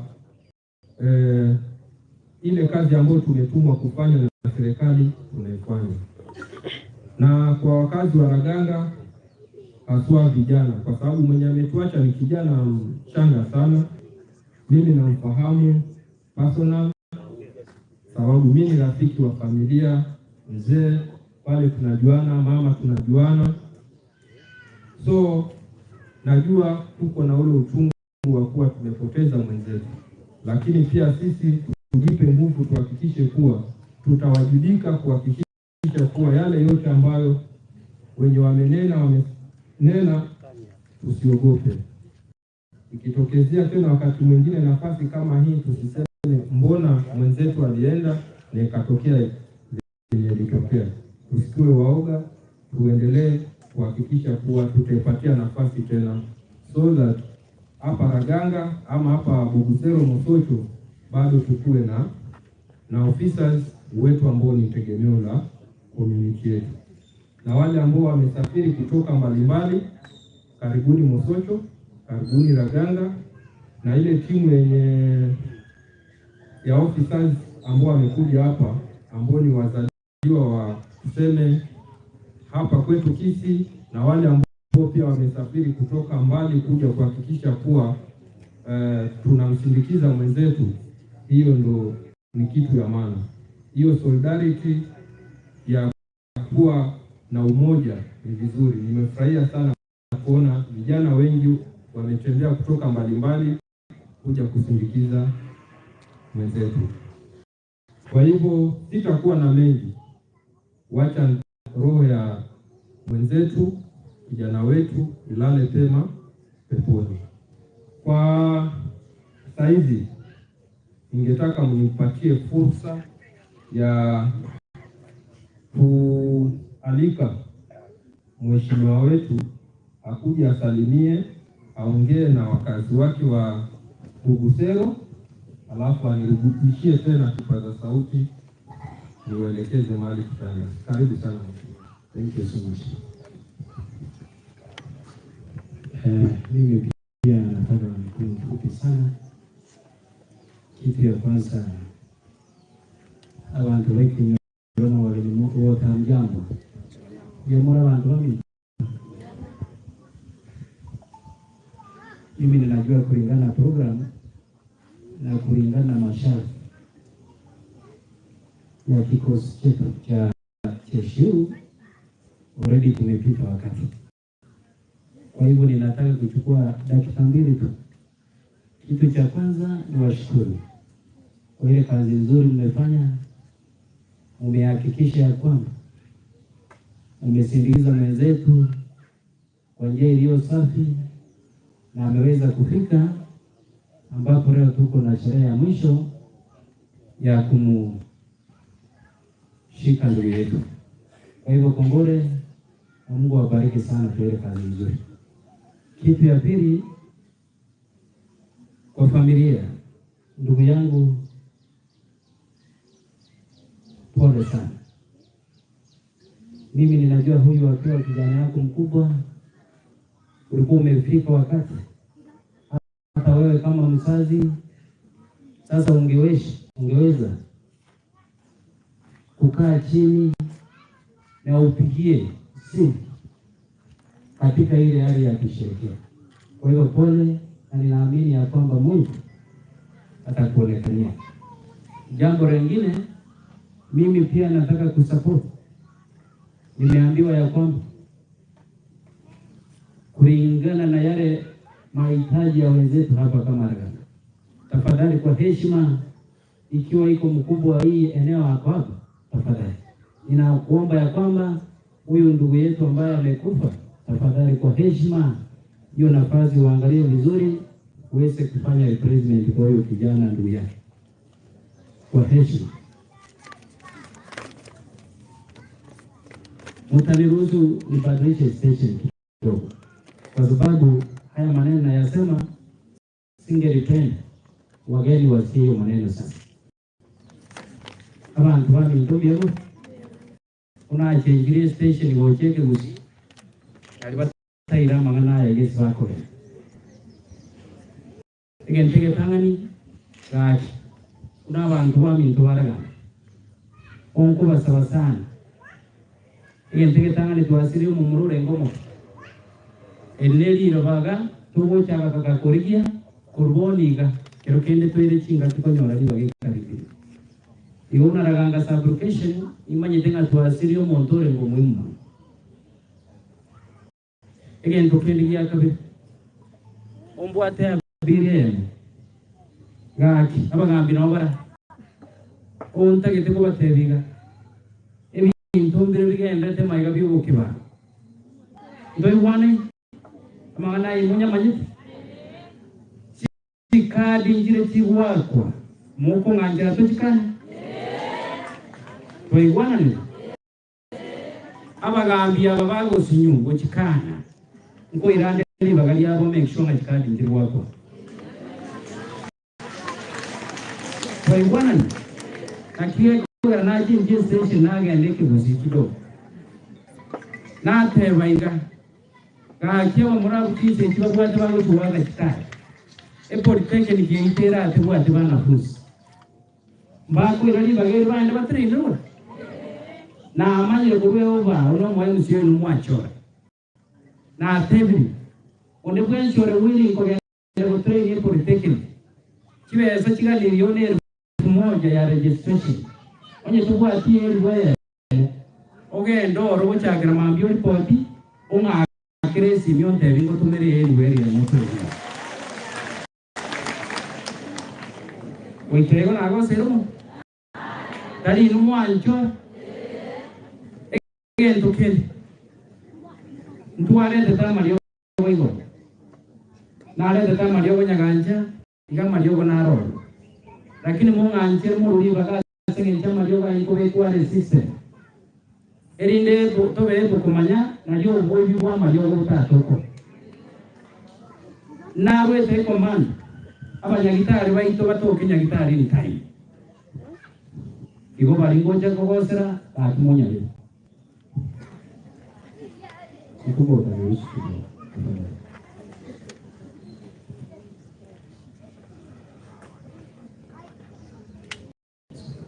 so ntage pinko regalo ama manale to chitugange ntage tiko benga biyamo because mwanchorete nemere mwanchorete mugoita banyego nimanye tenge ngo serba ke igora kimi tigato itare na bakere kini abangi bako hata insiganya saba seni kenya saba seni to watera ne to make sure ngo ke aba kuraiga kwa ikira somo kubwa wa siri.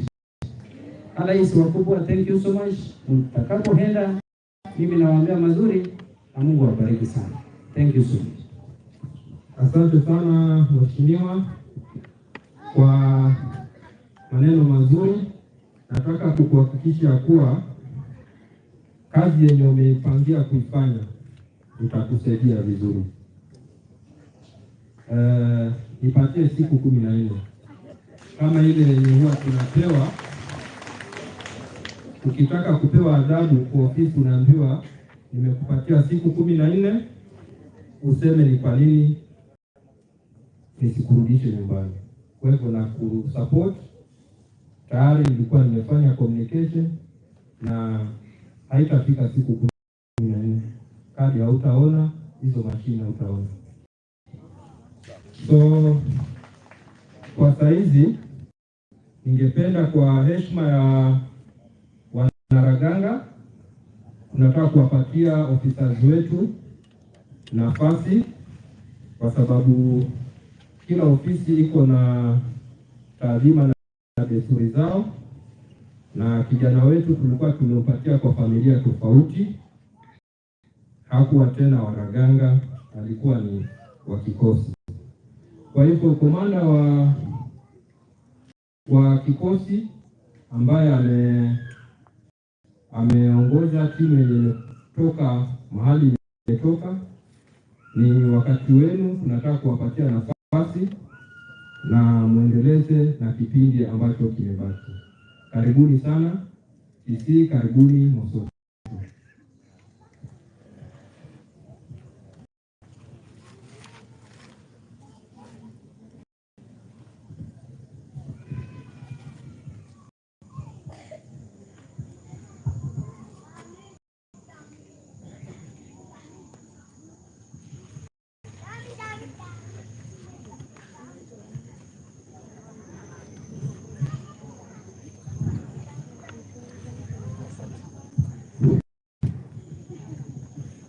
Ningependa kidogo tu niwarudishe nyuma, kwa sababu pia naangalia program ile mliandika.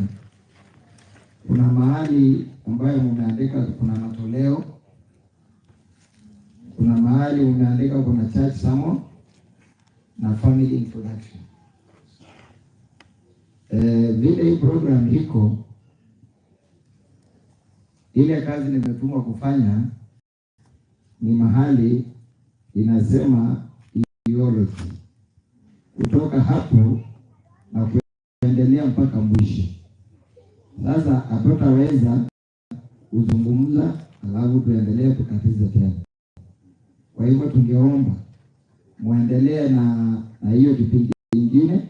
Ikifika hapo sisi tukishukua usukani mpaka mwisho. Tafadhali.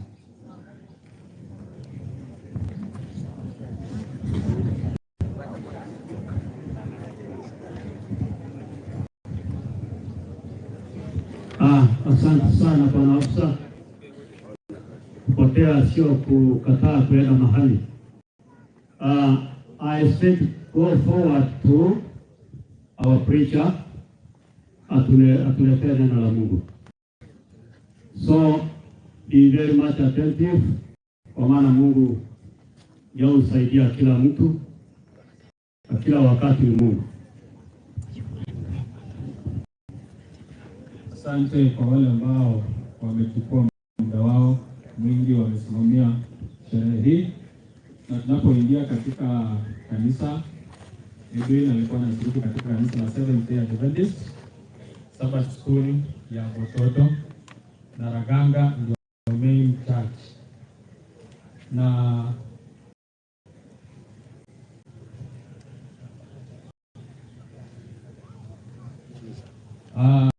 kwa hivyo sababu ya muda, nataka tu viongozi wote wa kanisa wasimame tu hapa mbele kwa ajili ya kuonekana, alafu pastor ingie na afanye mahubiri. Wazee wa kanisa wote ambao wako hapa, all church leaders wenye wako hapa, nafasi ni yenu. All church leaders wenye wako hapa,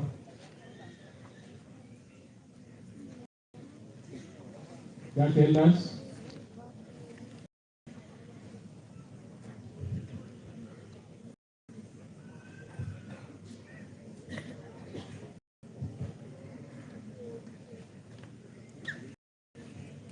Nafikiri watawetu hivi ili tupatie pasa nafasi. Attendance. Wakati huu tunamwalika pasta wa district Lieutenant Makundi ndio watakuwa mhubiri na mnenaji wa siku ya leo. Karibu sana pasta. Asante Eda. Waje ni wasalimie. Hamjambo. Salimiane kwa hewa. Bwana asifiwe. Nasema karibu sana wale ambao umetoka mbali, askari wetu, wakubwa wetu. Vile mmeambiwa majina, naitwa Pastor Ferdinand Nyakundi Onyanja. Kwa familia tunasema pole. Mzee Paulo, Mama Harris, mke wa Edwin, rafiki yangu ambaye nimeona mwili wake huko kwa gereza. Naambia familia, askari wote ambao wamekuja tunawaambia pole. Niliona huko kwa watu huko askari yako wapi? Nenda huko, ni rafiki yangu.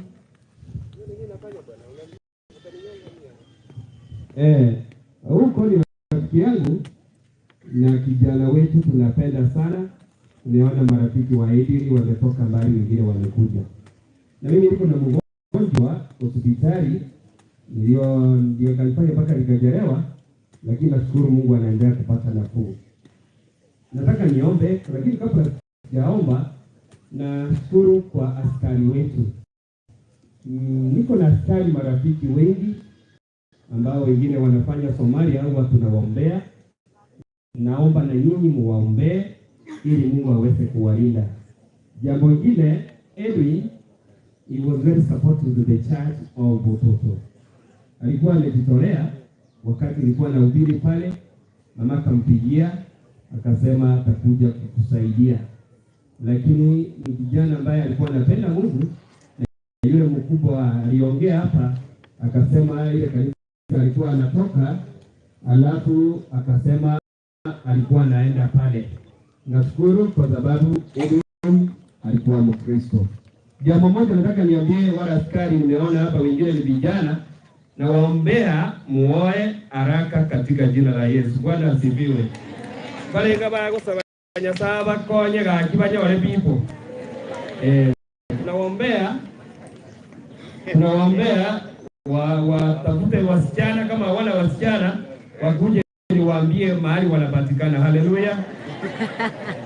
Hatutaki vijana wetu wafanye kazi wanakaa peke yao. Unajua hivi nielewa mapema hapo na mtoto. Wakati naona huyu mtoto naona kama ni Edwin nimeona. Huko rafiki yangu wale wengine wale ambao nimeona wamevaa brain clothes hapa, na wale wengine tabadari get ready and ready with God fearing. Hallelujah. Tuombe. Mungu wetu na Baba wetu, tunaenda kusoma neno lako. Tuomba Roho Mtakatifu aweze kutuongoza. Tumeomba tukiamini katika jina la Yesu na Mwokozi wetu. Ukisoma kitabu cha Zaburi 39 verse 5, the Bible says that our life is very short. I'm going to mix the language. Ogo jimabuwa itono wenge bore ema igedeka karongonya imanye tio sana masasiara kaino. Ogo jimabuwa itono wenge bore ekero ogo jimabuwa itoboro wenge. If our life is very short, what are you supposed to do as a Christian? Number one, you are supposed to surrender your life to God. Take care of yourself. Go to church. Na ujiombe. Askari marafiki wetu, hii kazi mnafanya ni ngumu, lakini mmejitolea, na yule Mungu mnaomba, na Mungu atawalinda katika jina la Yesu. Ndio nawaambia tujue kwamba maisha yetu ni mafupi.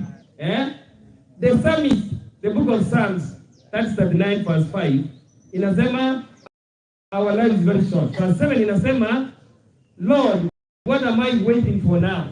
Your Biblia inasema is only to trust in God. Ngana omonene kwa kubende kwa sema jinga hicho. Unajua nikiona askari akibeba bunduki kama Edwin na marafiki wetu hapa ambao wametoka mbali, hii kazi wanafanya ni kazi ngumu, kwa sababu walichagua, waliitwa na Mungu, wanajitolea. Ndio tunawaambia wakumbuke kuomba kila wakati. Kuna familia moja ambaye bwana ni askari. Huyu askari nampenda kwa sababu anaambia mke wake, Mungu akipenda tutakutana jioni.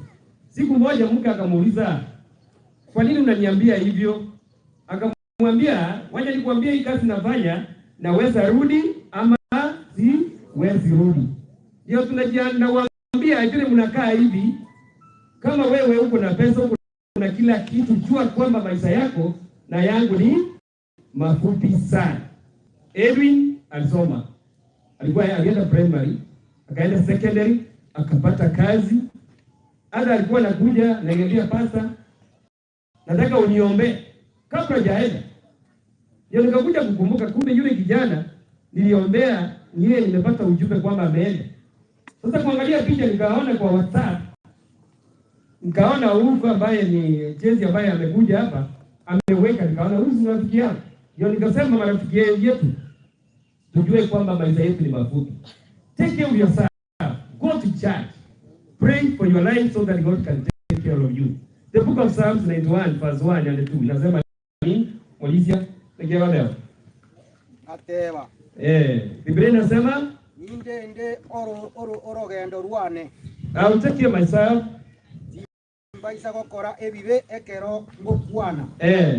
Sitaki nifanye dhambi wakati naongea. Alafu nimbeke omwa one ekeokio ekero abakori amabe bari ase obosio bwane. Thank you so much.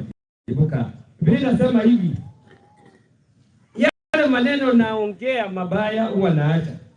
Alafu Biblia inasema I will say of the Lord is my refuge and my fortress, my God, in him I trust him. Kwa hiyo fungu kwa sababu ya masaa, nimesikia komanda wetu, askari wetu amesema time imewaishia, ni heri mfanye summary.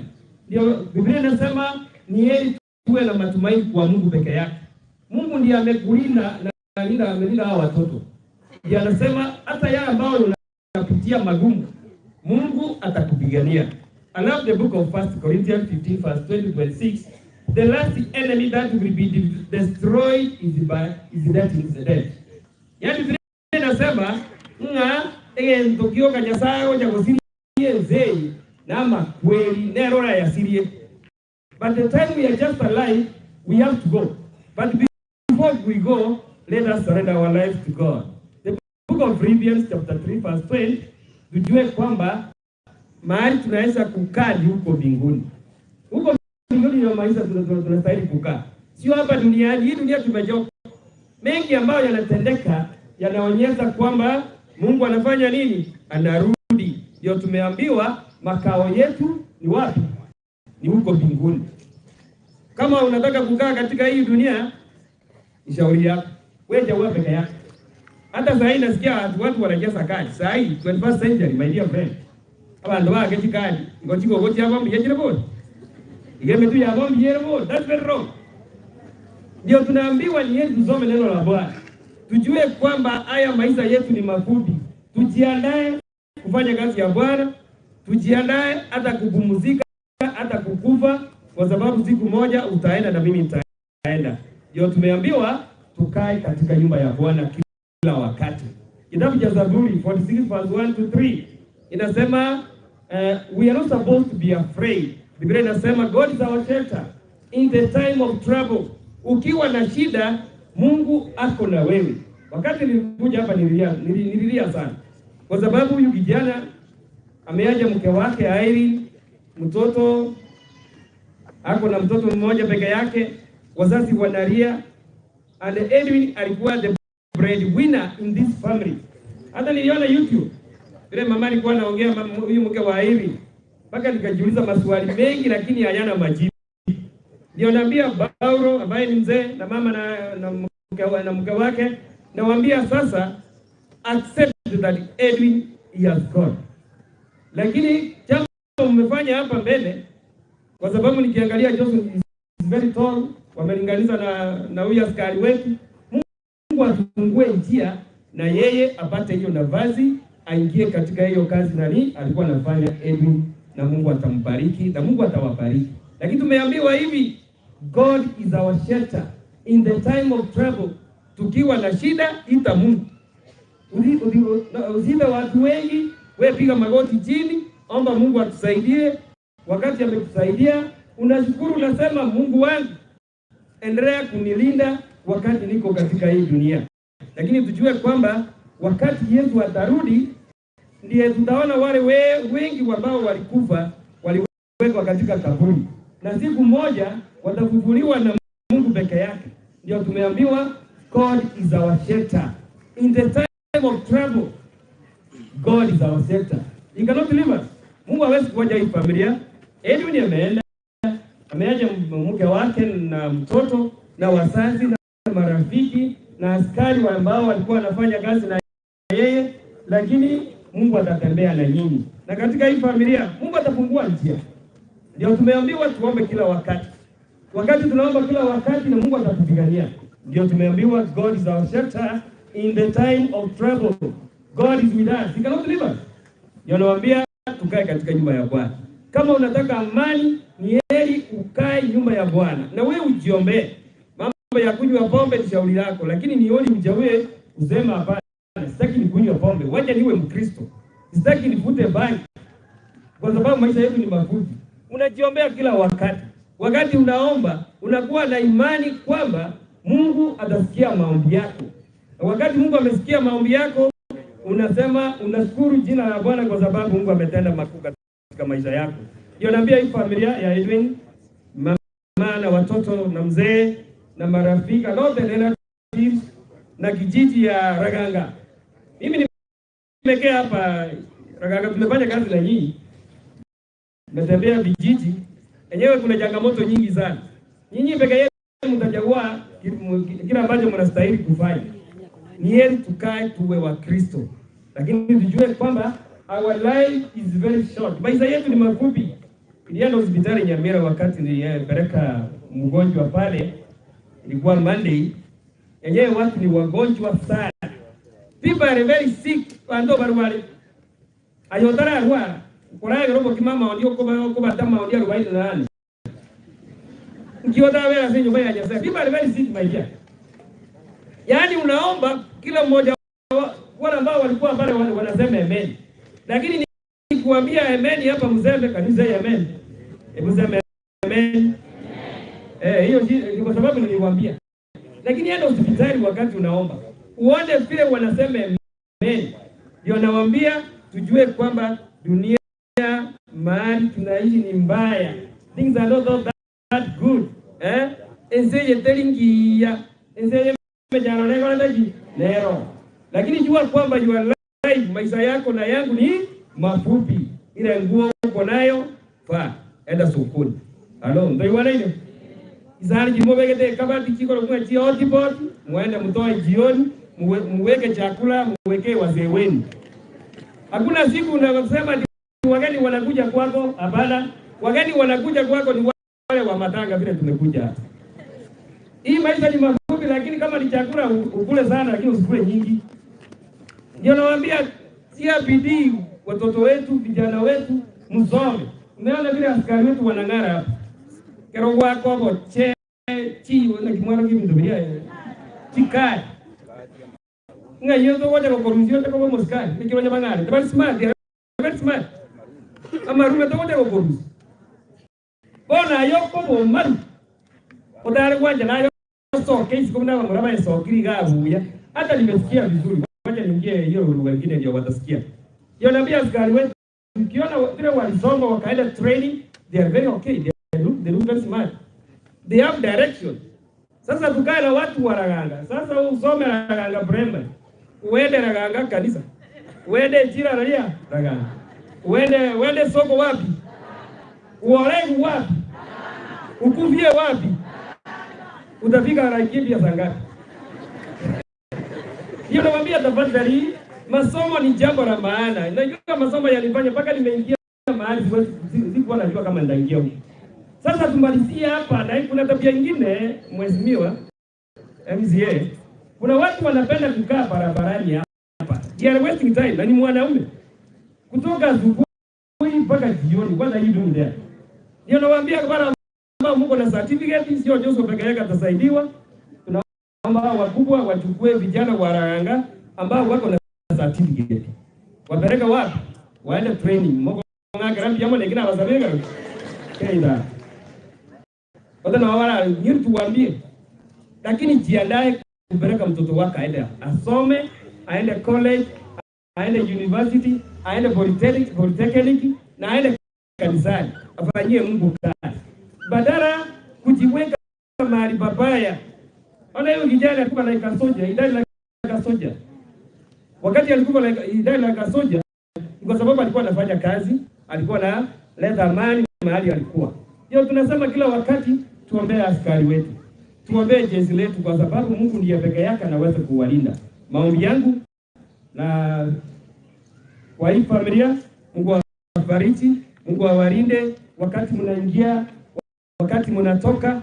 Enyewe your memories, I know that you cannot forget your son Edwin, kwa sababu Edwin akipigiwa simu na wazazi ana provide everything for the family. That's what hiyo ndio nawaambia wale ambao mmeajiriwa Mungu na kazi kama sisi wengine hapa. Chunga wazazi wenu. But it's very sad indeed. When you find that we are burying young people, the parents are remaining. It's very sad. Lakini wacha tuachie Mungu, tujue kwamba Mungu atawalinda. The last verse, the book of Isaiah. Nataka tusome hiyo, the book of Isaiah. Mheshimiwa karibu area MP, karibu Anthony, mheshimiwa. The book of Isaiah 41 verse 10. Nataka nimalizie hapo. I hand over the mic to our friends. Isaiah 41 verse 10 inasema Saa yoti moiroka. Yale wanga saa yoti moiroka. Inje inde amona inwe. Amanena otebile no ara amana baskali na itu twezi abatora. Moichana inje ninje nyasaye oino. Nara wanga moichana inje ninje nyasaye oino. Nimba beke chinguru. Nga nyasaye na tobeke chinguru. Na beke chinguru. Bakonye. Na bakonye. Nimba sire no koboko kuo korio. Eke munge ki abekire burungega nyasaye na tosire no koboko korotioko kwa buryo. Kwa ile lugha nyingine ili marafiki wetu wapate ujumbe, Biblia inasema do not be afraid. Hii kazi yenu mnafanya, God is going to take care of you with his own righteous hand. Atawalinda, atachunga familia zenu, watoto wenu, na ile mikakati yote imewekwa na serikali yetu ya Kenya. Mungu awalinde wakati mkitoka hapa. Msafiri, muende msalimia familia zenu, na naomba kitu kimoja. Hapa ni Kisii. Mnasikia wengine wametoka Turkana. Ukiwa Mkristo ambaye uko na huruma, ukipata hata ndizi, ukipata hata avocado, hata miwa, tuwapatie wapelekee familia. Si itakuwa sawa? Kibana bakuziamba huo sokeli. Aita kama biaga. Ondo bwate li toke, Kiswahili mbego. Ondo bwate li toke. Ondo bwate li toke. Obwada avocado na wengine sukuma.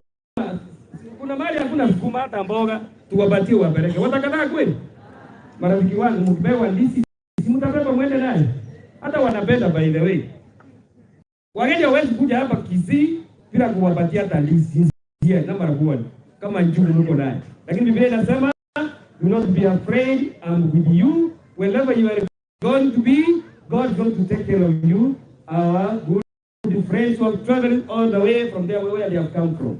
Mungu atawalinda wakati mnaingia na wakati mnatoka. Na familia, Mungu awalinde, Mungu awatunze. Mimi najua kitu kimoja. Mungu ako na mipango mizuri katika hii familia. Kanisa ya amen. Maneno yangu ende merovelie miya koja Senge. No kulala kwetu ni na bokora rete pressings. Msakona rete pressings ya Senge. Haleluya. Kitu najia familia mkae katika nyumba ya Bwana. Msikose kuja kanisani huko Boto. Huko Raganga. Kuja hapa tuabudu pamoja. Wangapi wanaombea hii familia Mungu awalinde na watunze? Wangapi wanataka kwenda mbinguni? Inua mikono juu.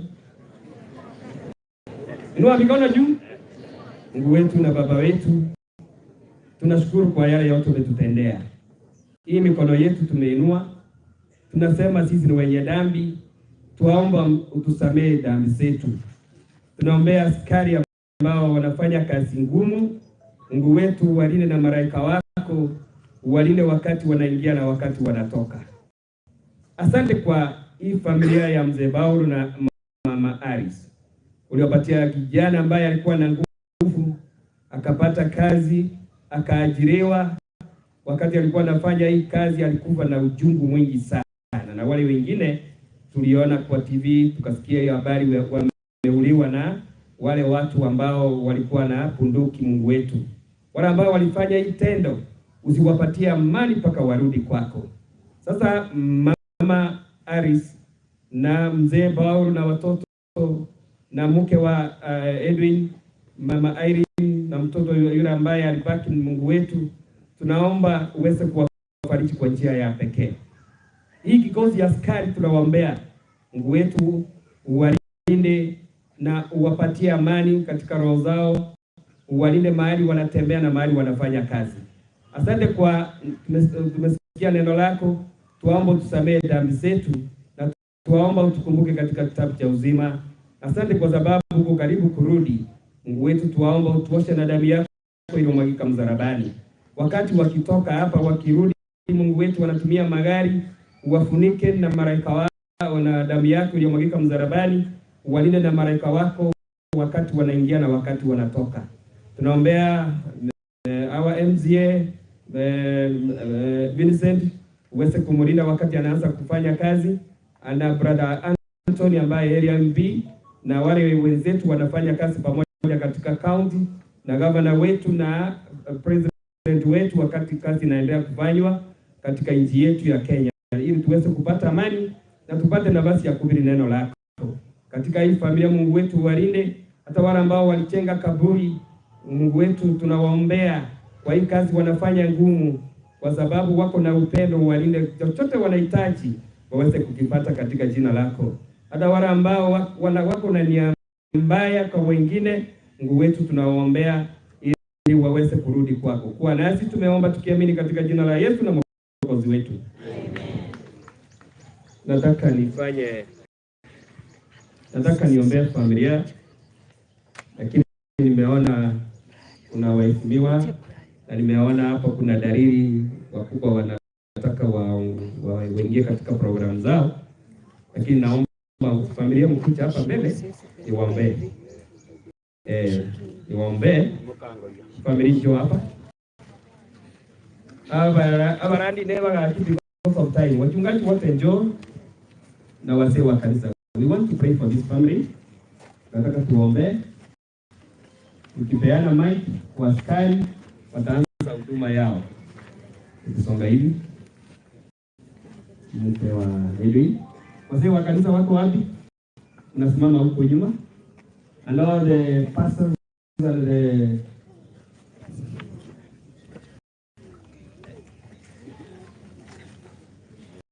hii ndio familia. Wachungaji wote mko wapi?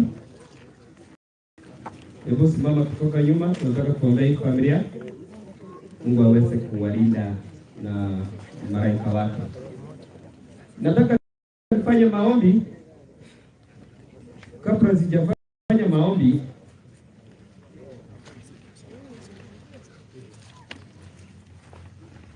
nilikuwa karibu nikuite. I thought you are the MC, but you are a pastor. Thank you for standing. Njoo tuombe na wewe. Utaomba na mimi tena. Basi tusimame tunapoombea familia kwa upendo wa Kristo Yesu. Tuamini zote na tufunge macho yetu. Mwenyezi Mungu, mara tena katika jina la Yesu tunakushukuru. Tumekuwa kwenye uwanja huu kwa sababu ya kusindikiza mwenzetu aliyetutangulia. Mbeleni mwetu familia imesimama, wazazi wake, mandugu zake, mke wake mpendwa na mtoto ambaye mchanga ambaye amepaki nyuma. Kwa imani moja tunaomba Bwana ukawabariki. Kwa imani moja tunaomba Yesu ufungue milango wafikie malengo yao bila walikuwa wanatarajia kupokea kutoka kwa yule ambaye ametutangulia. Tunajua mipango yako sio ya kupingwa. Na tunajua ya kwamba unapotenda kazi yetu ni kuitikia. Na vile maandiko yanasema ni kushukuru. Tunashukuru kwa yale umetenda na tunatarajia utende mazuri zaidi. Kwa Yesu nimeomba na kuamini. Mungu wetu na Baba wetu, asante kwa jioni njema. Asante kwa sababu ulisikia maombi yetu tulikuwa tunaombea hii familia. Ulisikia hanga, jina lako liinuliwe. Mungu wetu, tumeleta familia katika kiti chako cha enzi, uweze kuwalinda, wapatie amani katika roho zao, wafariji kwa njia ya pekee. Mke wa Edwin ambaye amebaki, walikuwa wanakaa pamoja. Asante kwa yale yote Edwin alifanyia huyu mke wake. Mungu wetu, ubariki huyu mama na mtoto ambaye ni mdogo, uweze kumpatia hekima na maarifa. Tunajua kwamba tunaishi nyakati mbaya. Tuomba Mungu wetu tulindie imani yetu. Ile tunasimama hivi, kuna wengine hawajaenda kanisani, wengine wanafanya maovu. Tunaomba uongee na kila mmoja wetu ili aweze kusikia neno lako, ili aweze kufuata njia zako. Mungu wetu, asante kwa wale ambao wote wamesaidia hii familia. Mungu wetu, tuweze kuwabariki. Naombea askari wetu, hii kazi wanafanya ni ngumu, lakini walijawa wafanye. Mungu wetu, uwe askari wao wakati wanafanya hii kazi. Wabariki na mahitaji yote ambao wako nayo. Mungu wetu, uweze kufungua njia, uweze kufaulu. Kuna askari wengine hawajaoa, wengine ni vijana. Mungu wetu, wako na mipango ya kuoa, lakini tunaomba kitu kimoja, watafute ufalme wa mbinguni, na chochote wanaomba unaweza kuwapatia katika jina lako. Asante kwa moyo wako nayo wa kufanya kazi. Asante wale ambao wametoka mbali, ile grupu ya kina huko. Mungu wetu, tunashukuru kwa haya yote kwa sababu ya upendo mwingi walikuwa nao katika Edwin. Mungu wetu, wabariki, na wakati wakitoka watoke na wewe, wafike salama. Wakati wakifika, tukipata ujumbe wamefika, tutashukuru jina lako. Tunaombea waheshimiwa ambao wamefika hapa. Mungu wetu, walinde. Asante vile ulijibu maombi, walichaguliwa wakati wameingia ofisi. Tunaomba Mungu wetu, kazi iweze kufanyika katika kijiji ya Laganga, neno lako lihubiriwe ili tupate amani hii eneo, ili tuweze kuwa Wakristo ambao tumesimama imara. Mungu wetu, tukumbuke katika kitabu cha uzima, na utuoshe na damu yako iliyomwagika msalabani. Tumeomba tukiamini katika jina la Yesu na Mwokozi wetu. Amen. Naomba mkae.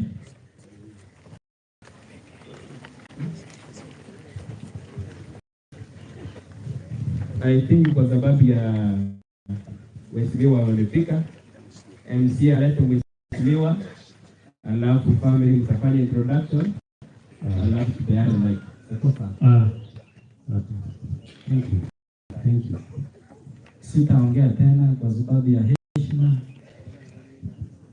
ya our area MP Mheshimiwa Kibagendi na timu yake. Nataka nichukue nafasi hii kwa sababu ninajua wakati umeenda, lakini before nimkaribishe my brother, nataka kukushukuru na nikupee pongezi kwa sababu ya ushindi. Thank you. Naongea na Mheshimiwa, nilikuwa nakupongeza kwa ushindi, na ninaamini ya kwamba sasa tukiwa vijana wadogo tutashirikiana na hii kituo cha kiendelea. Jambo moja tu, tafadhali, ninajua hii barabara umekuja kwa ushirikiano wangu na wewe. Ombi langu ni kwamba ukiwa huko juu na mimi nikiwa hapa chini, tafadhali ninaomba raundi hii wacha barabara ya rami ionekane hapa kwa uwezo wa Mwenyezi Mungu. Ndio kitu muhimu, na ninaamini zile siku tunashirikiana na yeye, hiyo maneno yote itawezekana. Kwa hivyo kwa heshima, karibu ndugu yangu uweze kuongea na watu wako.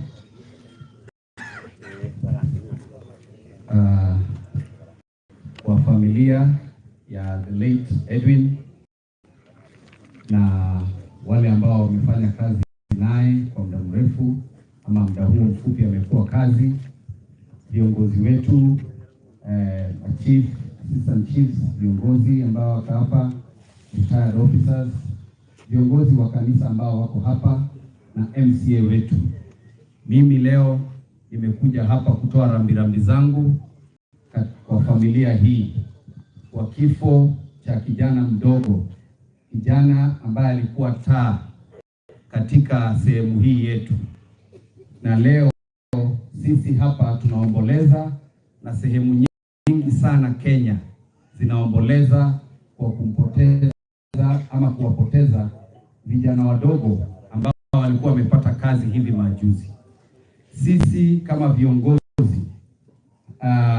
tumekuwa kule bunge tukazungumzia maneno haya, hata kama hajaweza kuonekana mbele.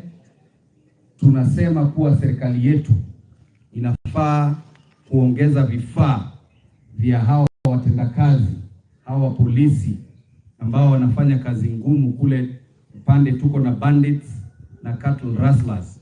Inafaa tuwe na kitu ambayo inaitwa drones, ambayo inaenda inafanya survey kwanza, alafu inaleta information kabla vijana wetu waweze kuenda kwa uwanja.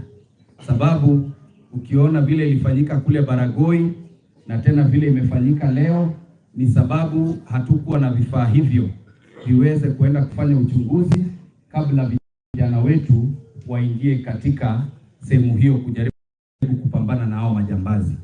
Na pia tunasema hivi, serikali kama inaweza kufikiria zaidi. Naona kila wakati tunakuwa na shida kule Boni Forest, tukiwa na shida kule Baragoi, hiyo tumekuwa nao Turkana, hata ile wakati tulikuwa na shida kule Garissa, unapata ni vijana ambao ni wachanga sana. Vijana wachanga sana ndio wanatumwa katika sehemu hizo. So tunasema pia wajaribu kuongeza pia wale wako na experience waweze kutembea nao. Si ndio? Yeah. So tunashukuru sana kwa ndugu zake na marafiki zake ambao wamefika hapa kuja kumwaga, na tunasema pole sana. Najua nyinyi ndio watu mmejitolea kabisa kutupigania sisi na kutuchunga sisi kama wananchi na mali yetu. Kwa hivyo tunawashukuru sana kwa kazi nzuri ambao mnafanya. Lakini pia tungependa kusema pia nyinyi mkirudi kule, sukuma wakubwa wenu waweze kujua vile vitu ambavyo mnahitaji muweze kufanya kazi. Jambo lingine ningependa kusema ni kuwarudishia hawa watu wote ambao wako hapa shukrani kubwa sana. Hawa walinipigia kura hivi majuzi, nikaweza kuchaguliwa kama mjumbe wa sehemu hii inaitwa Kitutu Chache South. Mbiamono sana abantu wami. Jambo lingine, ninajua mnashangaa, mmesikia wameniwekea kesi petition. Tangu Kitutu Chache kuanza, wakati wa kina Sagini, tukiwa na mzee the late Zachary Onyonka, na hata vile nimekuwa nikishindana na Richard Onyonka hizi nyakati zote, hata wakati mwingine wakati alikuwa anafanya ukarabati, hatukuwahi kusikia mtu anaenda kotini. Mlisikia mtu anaenda kotini kweli? Sasa hawa nimewashinda roho safi, kura mingi kabisa. Hao ndio tulipata kule wakijaribu kubadilisha kura. Kura yetu ilikuwa 18,000, wakati wa kuhesabu tukapata wameshukisha mpaka 14,000. Yule ambaye alikuwa ananifuata alikuwa 6,000, tukapata amepanda mpaka 10,000. Hao ndio walikuwa na ukarabati. Lakini pia sisi, sababu ya maombi yenu, maombi ya kina mama hapa ngina murabu, lakini mwanzo sio Mbiamono, na hata wazee walikuwepo na vijana walijaribu kufanya ukarabati watunyanganye hicho kiti. Na mimi unajua nilikuwa sipigani tu na huyo na hao ambao tulikuwa nashindana nao.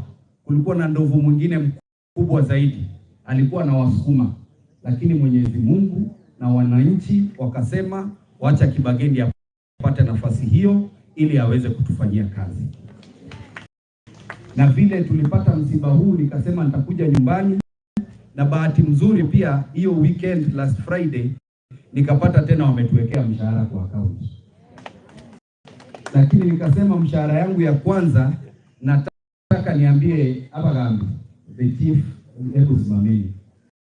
Mimi mshahara yangu ya kwanza ninawaomba hivi, mtafute watoto mayatima ambao hawajalipa karo. Hao ndio tunalipia karo sasa.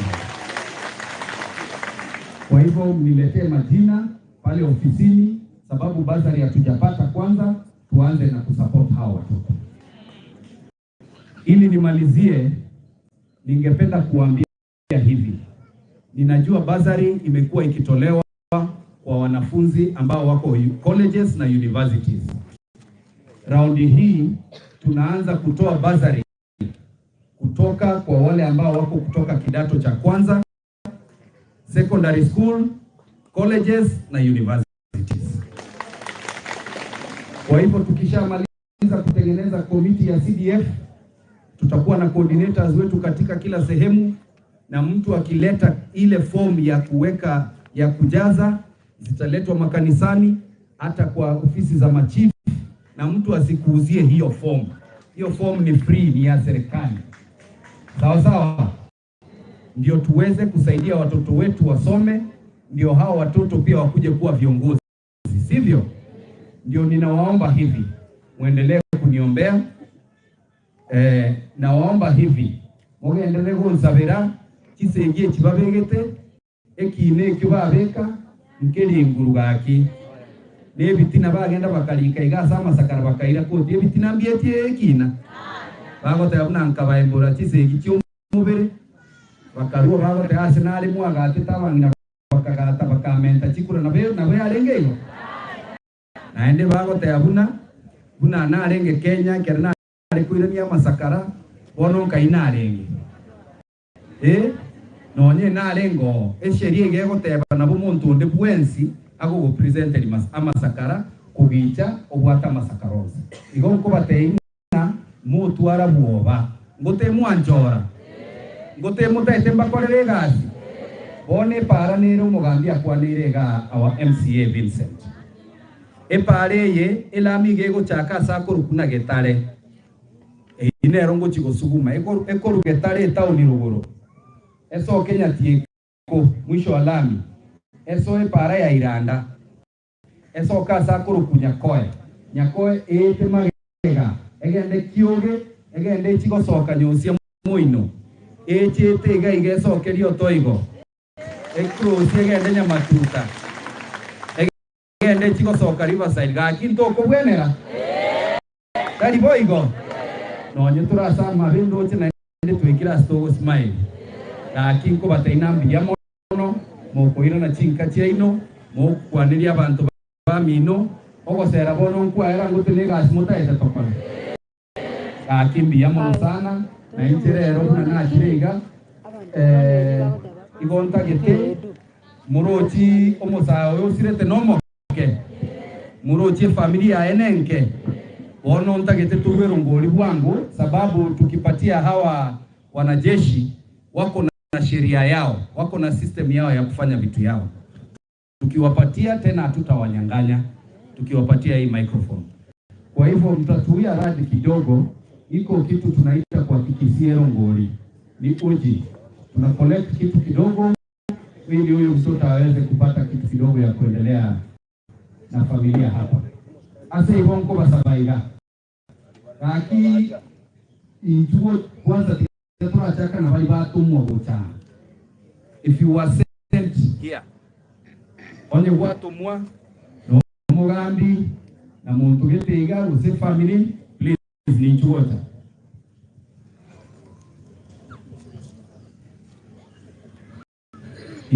ninchuota kiriege ko bate morente gocha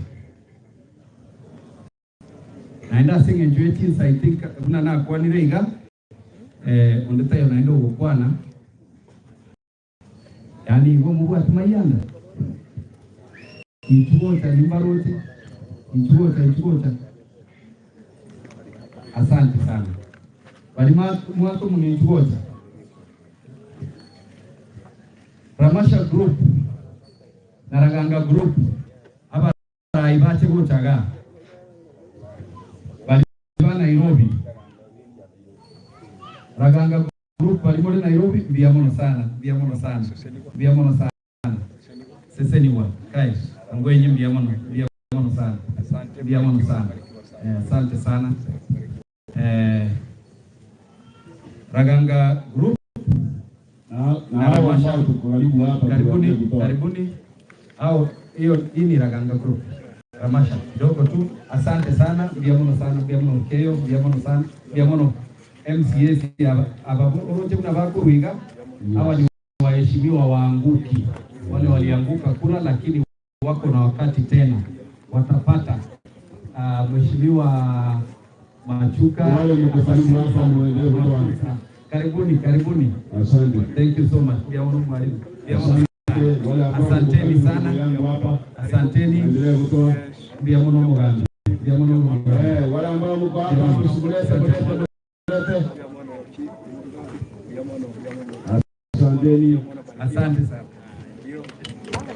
Asanteni sana. Barikiwa sana. Sorry mumeanguka. Asante sana mama Biamono Mugambi. Thank you so much. Naona mnakuja vizuri kabisa. Asanteni sana. Asanteni sana. Biamono sana. Thank you so much. Thank you so much. Asante sana. Asanteni sana. Asante sana. Tunashukuru sana.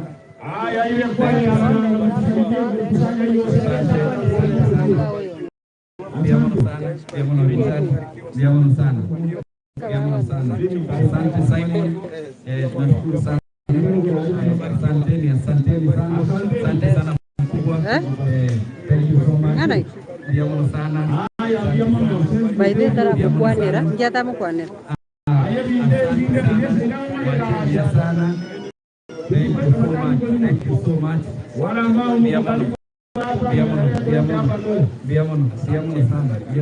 sana mama. Biamono sana. Biamono sana. Thank you so much. Biamono sana. Asanteni sana. Asante sana. Kai.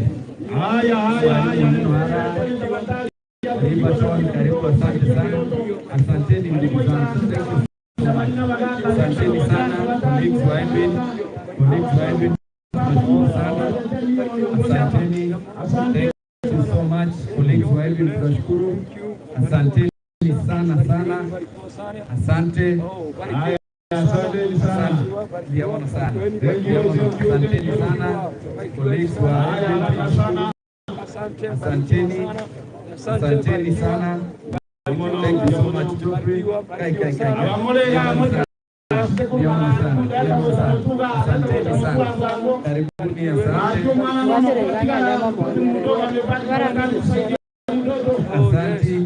Ovasia potende sio mwaka Karibuni.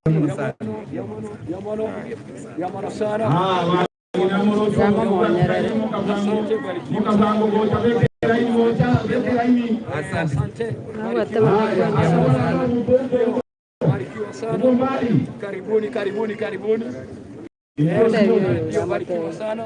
Barikiweni sana. Barikiwa. Nikwambie nimwambie. Si ukienda hivyo waambie mheshimiwa watu wanasema ongea. Asante sana. Barikiwe. Thank you so much.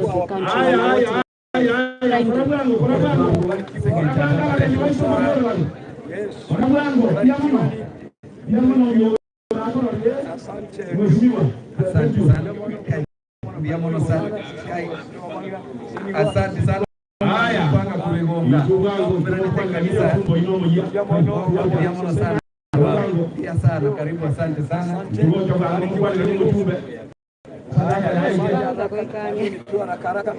Asante, barikiwa sana. Asante sana. Asante sana. Asante sana. Wapi wale wa Ramasha group?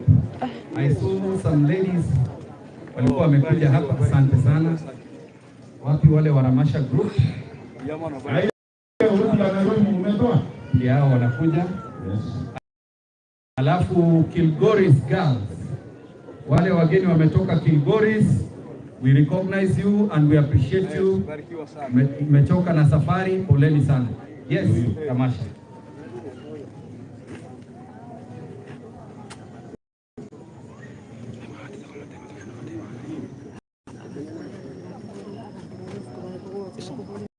Wonderful. Hawa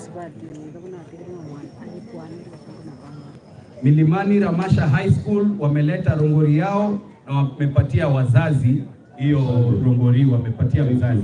Asante sana, ibarikiwe sana.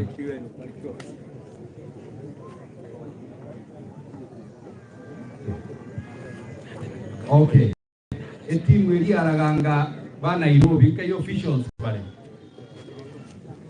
Nkaibale. Ndio hawa.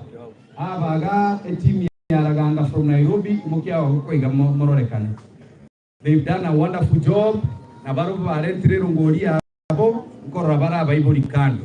Asanteni sana. Wale wamebaki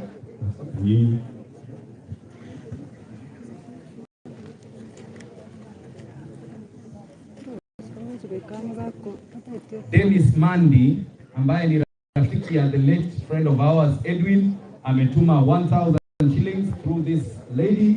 Mtapeana namba ili aweze kuweka hapo. Watu wanaulizia Kristo wani nimemwambia hata kama hata iongea.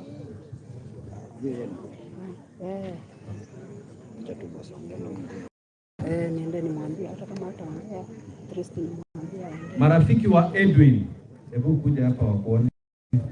Marafiki wa Edwin through this lady. Marafiki wa Edwin wengi kabisa kutoka kila sehemu wame raise 44,000 shillings. Wamepatia familia. Si unaona wamefanya kazi nzuri?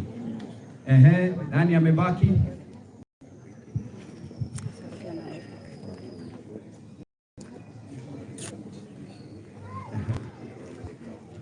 Asante sana. Haya, sasa na mimi ningependa kutoa rongoriane na nje kurunde rongoriane ya 10,000 shillings. Ne kanise ga mwako na ngia kurunde 2,000 shillings munywere soda. Ne kamati yako retega siemba ko retega siengia bakurua bakurie kerenga nabarunko bande 2,000 shillings. Ne vijana byarime ekurende rogoralia nyombe rogoralia nabarunko batore 1,000 shillings. So that's a total of 15,000 shillings. Achieti a total of 15 almost wagaona nateba 10,000 leo ngori 2,000 de kanisa 2,000 de committee 1,000 na wachungaji. Mimi nashukuru sana na nashukuru sana wenzetu from the discipline forces sababu nimeona mko karibu kabisa na ndugu yetu hapa na pia watu wa jamii yetu hapa, watu wa the larger Bugusero ward, naona mmekuja kwa wingi. Tunawashukuru sana, poleni sana na tunawatakia mema. Mwenyezi Mungu awabariki. Asante sana pastor. Nashukuru. Nataka nifanye maombi. Nataka niwaombe na wale ambao wametoa Erugwa. Tunaomba.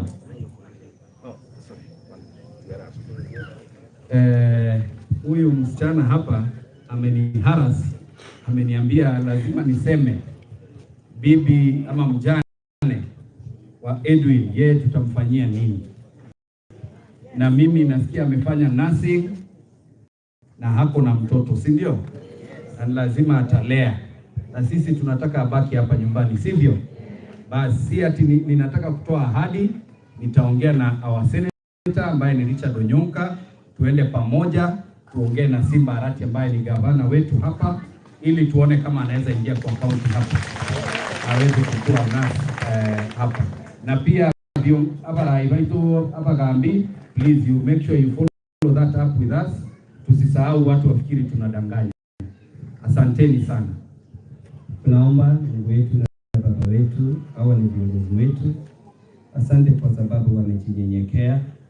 Asante kwa sababu wameona ni heri waanze kufanya kazi. Mungu wetu wamejitolea, njia nyingine hatuwezi kusema kwa sababu wewe ndio unajua vile wamejitolea. Wewe wabariki, wainue, na mipango yote wako nayo wasaidie. Mzetu ambaye mheshimiwa wetu wako na kesi, wale wengine wanamfuata, uweze kumpigania, umsaidie aweze kufaulu katika jina lako. Sasa wale ambao wametoa pesa, Mungu wetu wabariki na waendelee kuwa na moyo wa kusaidia wale ambao wamepata msiba kama huu wa leo. Tunaombea huyu mke wa Edwin. Asante kwa sababu dada wetu amekumbuka kwamba na yeye apate kazi.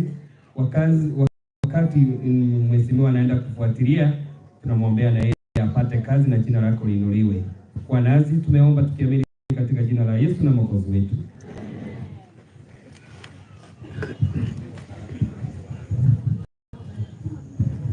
Asante sana bwana mheshimiwa.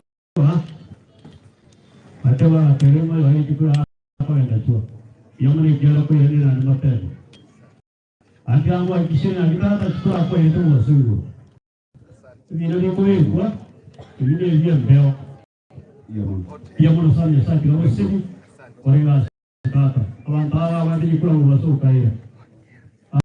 Wakati huu tumeweka mwisho wa kipindi. Nataka nimwite ndugu Omwenga ambaye alikuwa coordinator, amecoordinate mambo mengi hapa, atuelekeze kwa kesi tujue ni nini kinaendelea. Tafadhali. Omwenga Sati. Karibu. Yes please. Wana mokire kimya. Umanye ndimota anakorora gako. Abagambi baito omupasta abakristo ne family n'abakwani mbiya muri mwenzi mbiya muri nainde wana twazaide kepinde kende nainde inje Samaria tandani ero mwangan borokwa ndoyo bwasa tisaitere manga boketuturoraiga, lakini kulingana na ikemira yeito timbwene ndiko kwa na mumrumi ndo monene karaiga escenario ya sema kwa ne mbaraiga na wewe ndio waendelee ni program inja yani nani ngeko bakwani na ndemba terimbi yamana si oko bwatera na tu bwatera ni rekord tu aja geto mukutano yo mpaka boniga iganya sawa seteni na inda babwatesi mbiamon. Sasa napeleka hii kipindi kwa mkubwa yangu akuja asimame ili aendelee na program yenye inafuata. Asante, mimi nashukuru. Karibu sana wewe.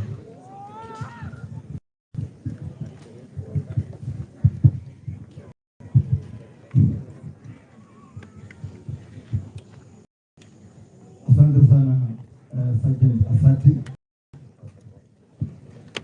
Nikianza kabisa kwamba bibi ya mwenda zake Madam Phyllis, familia mzee Paul,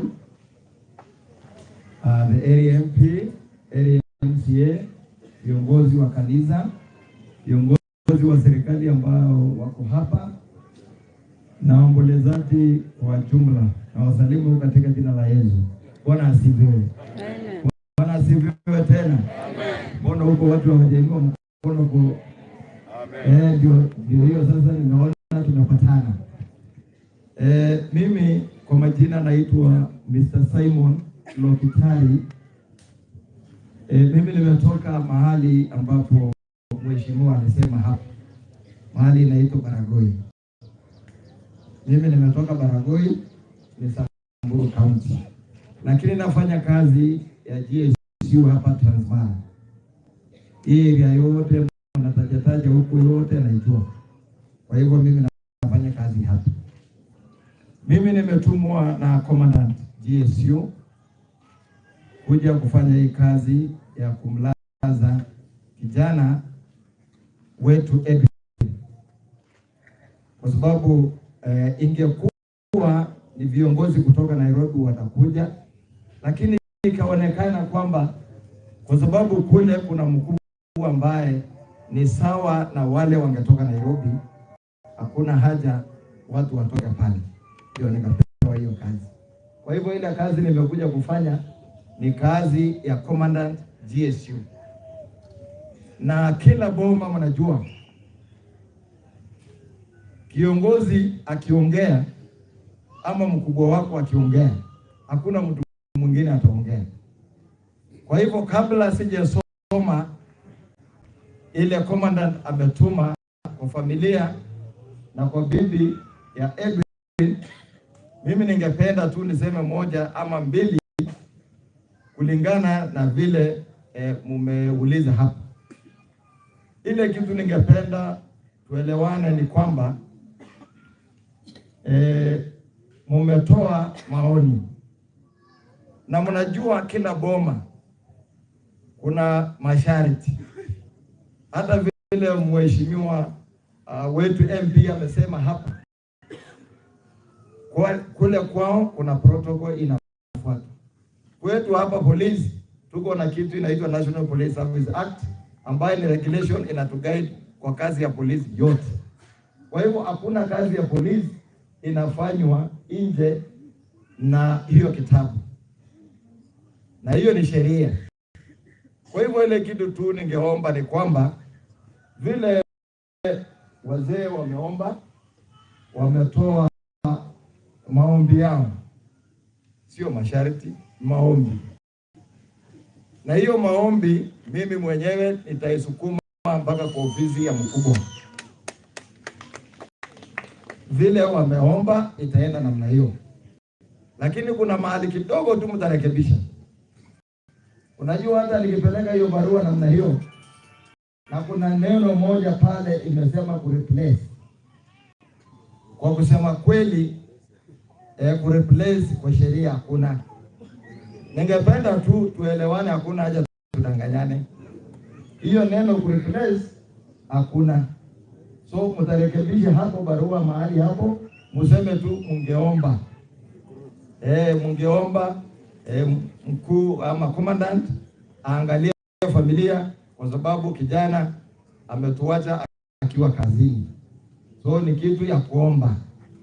Mimi mwenyewe ndapeleka ifike pale. Na nafikiri Reverend tumeelewana hapo. Alafu kitu kingine tena, kabla sijasoma barua, kwa sababu nikisoma inaisha namna hiyo. Kuna Madam Phyllis pale. Mimi ningependa familia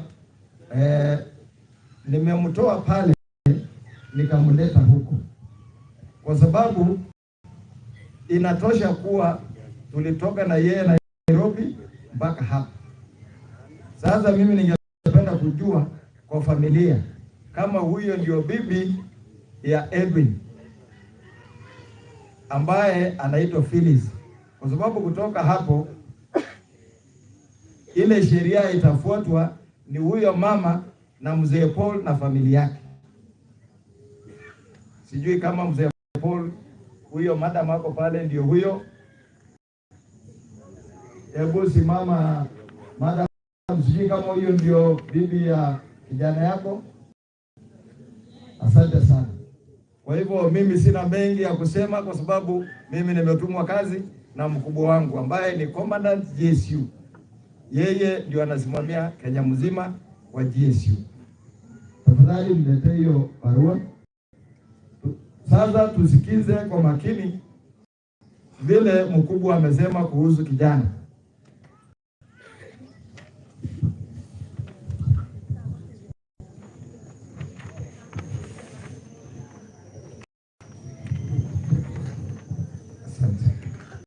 Mtaniruhusu nifanye miwani kwa sababu sitaki nikosee hata neno moja.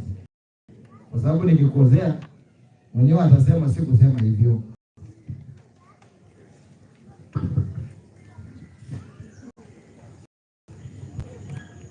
Hii ni ile ya kusoma, si ati macho imeenda.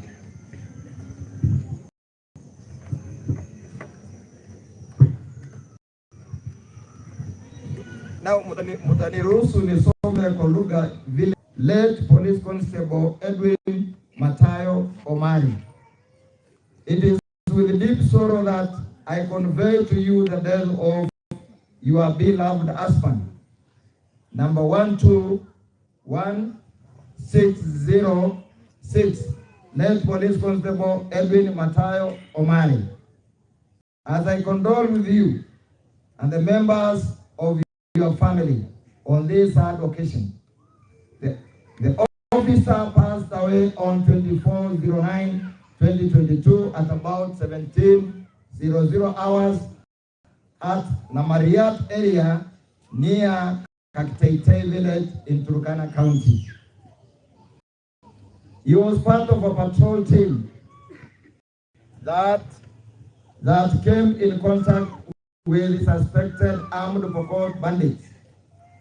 As a result, he was fatally shot. But this untimely death, the General Service Unit and the entire National Police Service have lost the service of a young and dedicated police officer whose service will be greatly missed. May the Almighty God rest his soul in eternal peace. On behalf of the Commandant, imeandikwa na Ramson Olmodoni, OGW. So hiyo ndio condolence letter from the Commandant GSU, na sheria yetu ni kwamba nikimaliza kusoma huwa sibaki naye hata dakika moja, na mpea Madam Phyllis Mora Ondora. Please come for the letter from the Commandant.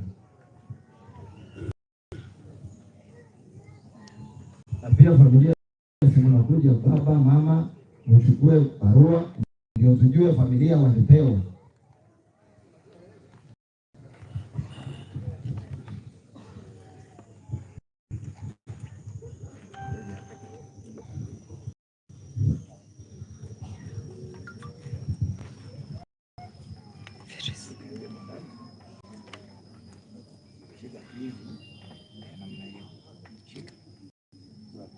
Thank you very much. Asanteni sana. Asanteni sana mketi. Sasa hata mnaweza kaa pamoja sasa, kwa sababu nimejua ni familia moja. Now, ile barua nyingine ni vile sasa kijana aliandika wakati aliingia kwa hii kazi ambayo inaitwa IORO. Kwa hivyo mimi nitasoma vile iko. The late Police Constable Edwin Matayo Omari was born on 10th October 1994 at Ratandi Village, Raganga Sub-Location, Bugwezero North Location, Mozosha Division, Kizz Central Sub-County in Kizz County. In the year 2003, he joined St. Francis Xavier Academy, where he sat for his KCPE examination in the year 2010. In 2011, he joined Rio Kindo Boys High School, but was later transferred to Milimani Ramash Academy, where he sat for his KCSE examination in the year 2015. The late officer was enlisted in the Kenya Police Service on 1st March 2021 and was selected to join General Service Unit, GSU, where he underwent the initial recruit course at National Police College, Embakasi B campus, and later proceeded to National Police Service College, Magadi Field campus, for the practical phase of his training. Having successfully completed both phases of the course, he was proved competent and ready for deployment. He was posted to GSU Sierra Company, which is one of the field companies in the unit, and where he has been serving until his demise. While in the service, he had a cordial relationship with his colleagues and was admired by many. Above all, He was cooperative and was trusted by his superiors for his dedication to duty. The officer passed away on 24/09/2022 at about 17:00 hours at Namariat area near Kakiteitei village in Turkana County. He was part of the patrol that came in contact with suspected armed Pokot bandits. As a result, he was fatally shot. By this untimely demise, the General Service Unit and the entire National Police Service have lost the service of a young man and dedicated police officer whose service will be greatly missed. May the Almighty God rest his soul in the eternal peace. For the Commandant GSU, addressed to us by Judy Kalondo. So hiyo ndio barua eulogy of our brother Edwin, na hii huwa inatolewa kwa faili yake ya kazi. Sio mimi nimeandika, sio mama ameandika, huwa inaangaliwa faili yake. Vile aliandika, vile alienda namna hiyo. Kwa hivyo now that I finished kusoma eulogy, I will hand over to the family of Edwin Omari. Please come forward. What Madam Phyllis, please. Mama ameenda wapi? Kwa nini mzee anakuja peke yake? Malize tukiwa pamoja.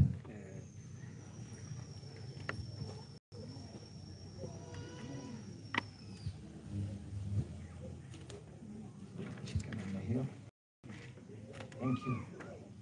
Asanteni sana, mkae chini.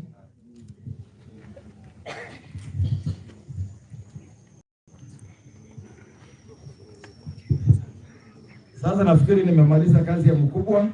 Ile ingine imebaki, ilisikia mheshimiwa alitamka neno ongo. Ilikuwa nini? Hiyo. Hata komanda anajua, na kwa hivyo alituma yake, na hiyo huwa atupeani hapa, nitapeana pale kwa familia wakati tutamaliza hiyo kazi yote. Kwa hivyo hiyo ya komanda pia hiko tutapeana pale. Sasa tukitoka hapa tunaelekea kule. Tuendelee na procedures ya kazi, kwa sababu huyo officer anazikwa na maadili ya kikazi. Kwa hivyo ile kitu tutafanya pale, tafadhali mtatuia radhi, itafika mahali ambayo tutapiga vitu zingine. Kwa hivyo ikikaribia hapo, kina mama wale wajawazito, kama ni mwoga kidogo, unakaa chini, unashika mtoto asitoroke, haitadhuru mtu. Kwa hivyo ndio vile iko, na hatutaki tukitoka hapa mwingine tena nasikia amefanya mambo mengine. Kwa hivyo nawashia hapo, barua nitapeleka reference, rekebisha hiyo mahali kidogo, mimi nafikisha, na mnajua hata wewe ni mzazi, mzee, kila nyumba iko na mimi yangu ni kufikisha. Kwa hivyo mtuma pia awali. Tuendelee sana. Asanteni na mbarikiwe.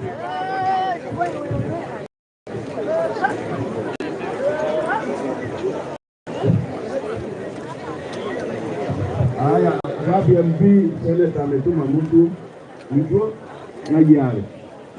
Tuanze. Karati kama maimoto miro monto kama tene igo. Maimoto miro monto kama tene igo. Lagi karati nena haya tena maimoto miro monto. Bila mama mosene tuitama maimoto miro monto. Tena igo.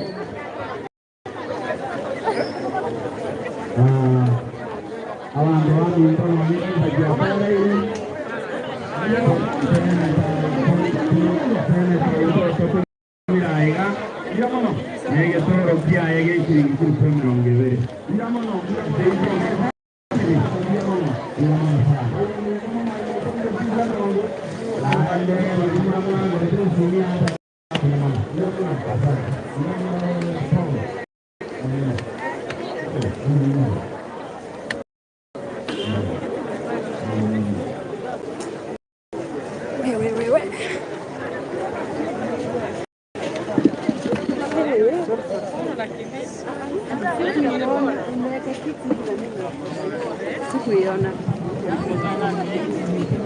Hebu kidogo ni ruhusu tu nipite kidogo tu.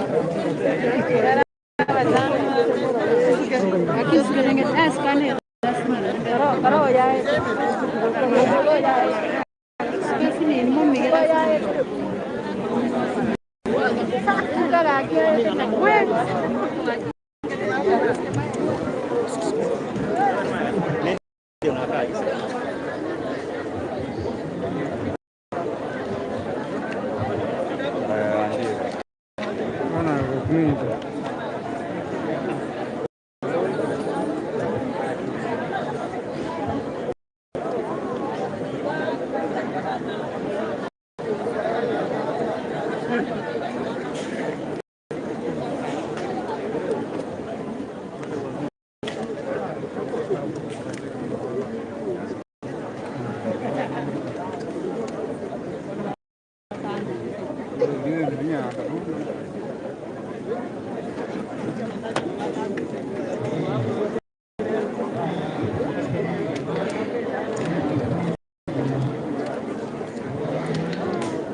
Ndo mbiri ngataranto mapi.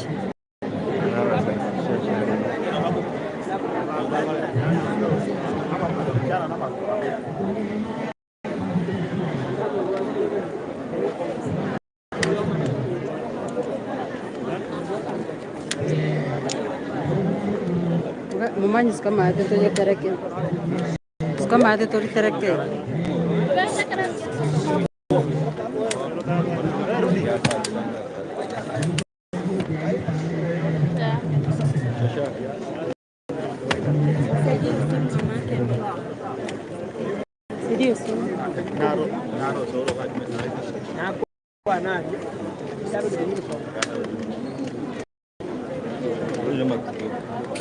Haki kuna mtu hapa anatuma nini za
sasa mtaka kuja mbele yangu kusoma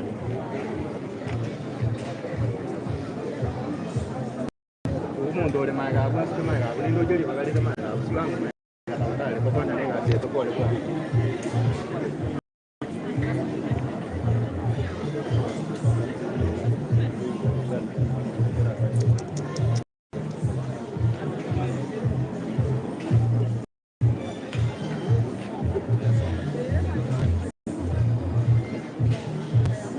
Akiriza nako teneka kasi ndio unipatie time bana. Si nilikwambia niko job, nikimaliza nitakwambia. Sasa ukipiga na niko live.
Nyuma kabisa. Hapa wanapiga kona kwa ndugu direct. Sogeza kidogo. Songa nyuma kabisa. Songa nyuma hapo. Ikishindikana tutasonga. Songa nyuma ndio turudi nyuma vizuri.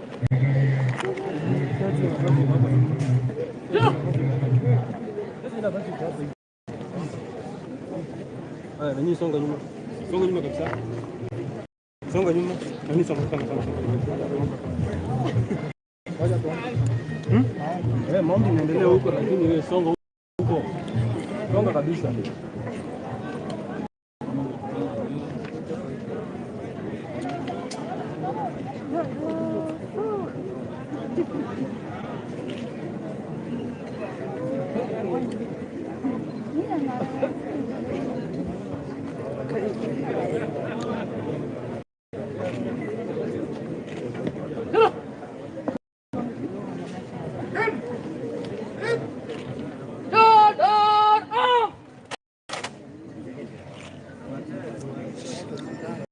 Songa nyuma bana, mtakungwa hapa mbele.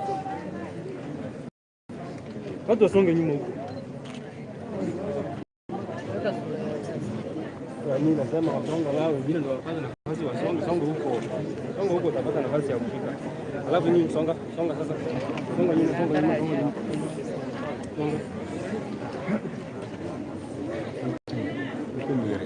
Hapo wasonge.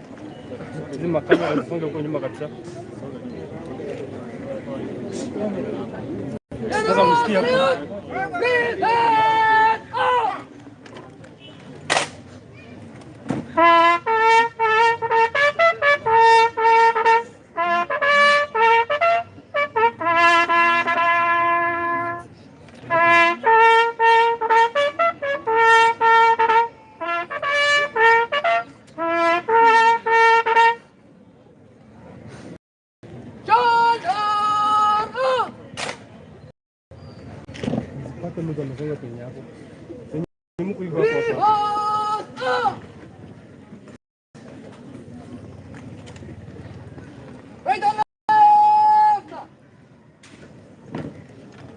Songa huko nyuma, songa.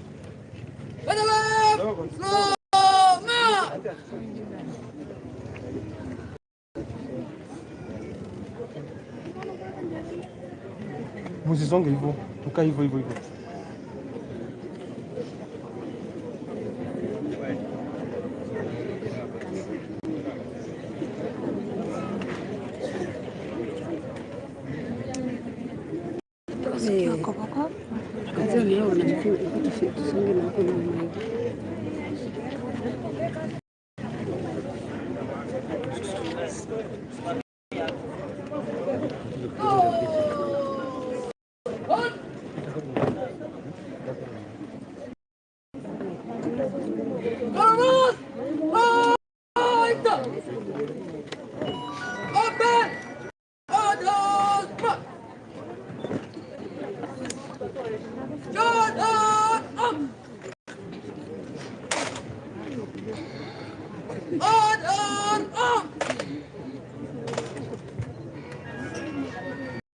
Madam, vamos a ir a vender para todo.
Order!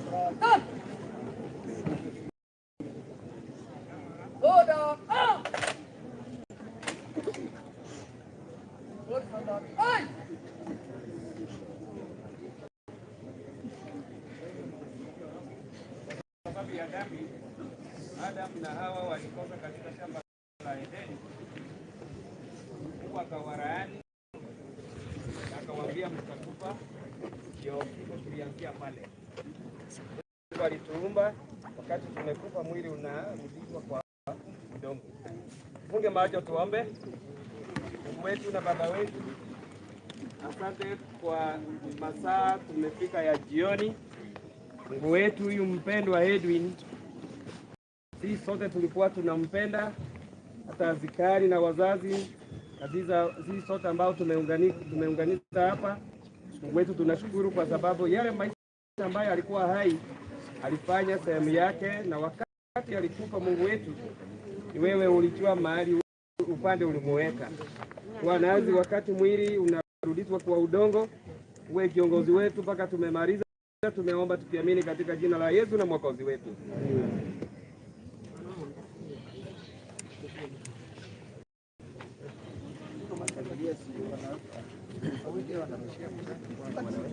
Oh, mpaka chini unamaliza unatupa sasa yako. Wapi wale ambao walikuwa wanachimba wako wapi? Mmoja njoo.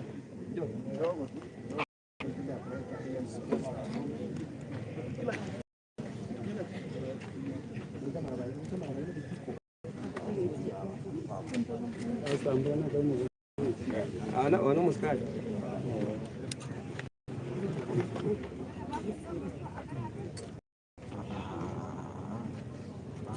Mama njoo.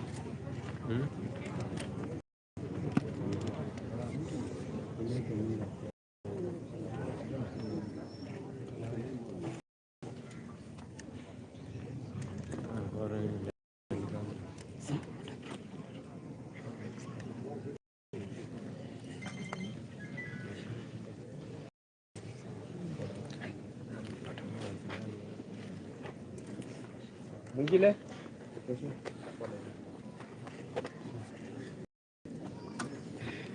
Ni madina.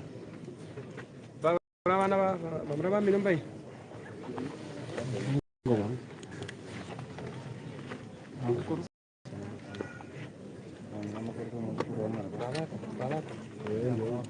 Berapa itu?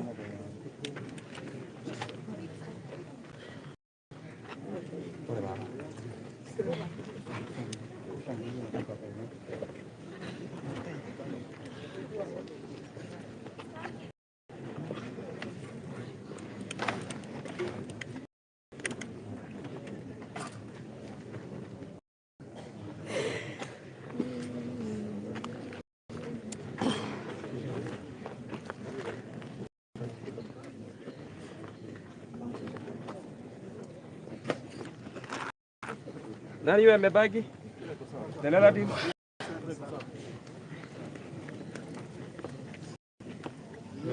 Ya through.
Saidian napi ito. Sino?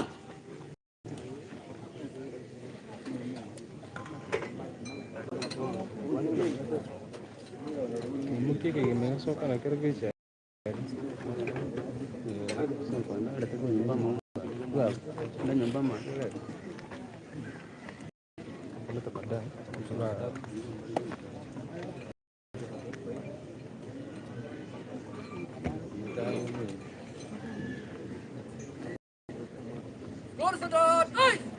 Sikia maganda yung speaker ako.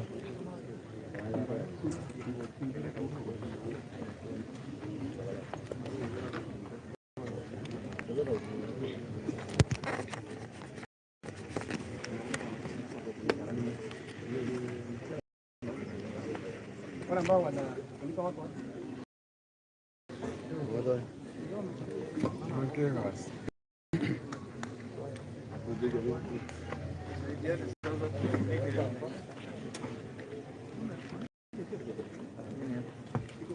Kwaya ya Raganga iko wapi? Imbe kwaya ya Raganga mko wapi? Ibada 177. Kwaya mko wapi?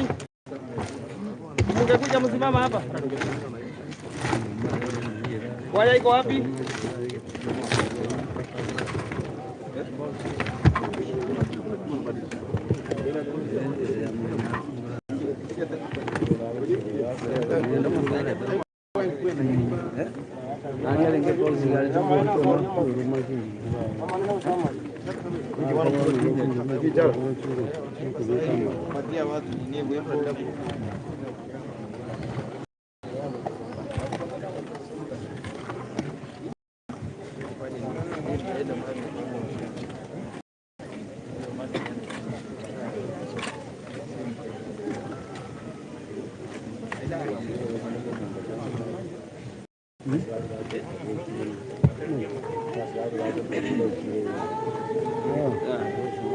Chaka ikawan. Tera mano kabisa, tera mano. Ndo manyita kwa tera kuna wako tobugati siarun.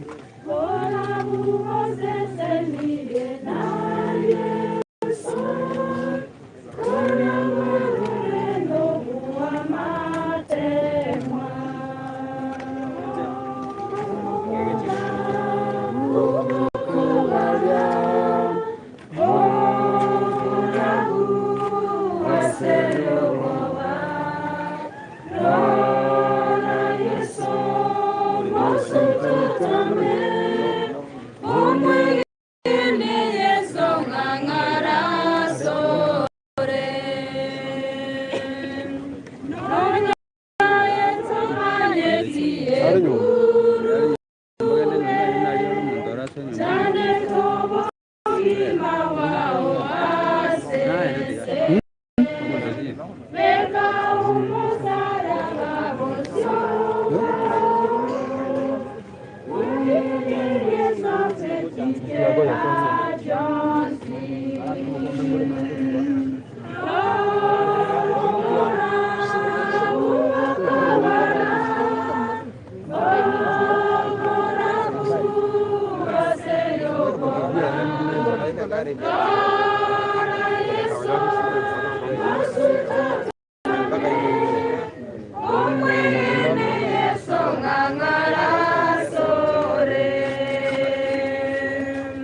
Grace bibi yake akikuja nitawaonyesha. Ameenda kukaa amekaa somewhere.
Thank you guys, I'm on board.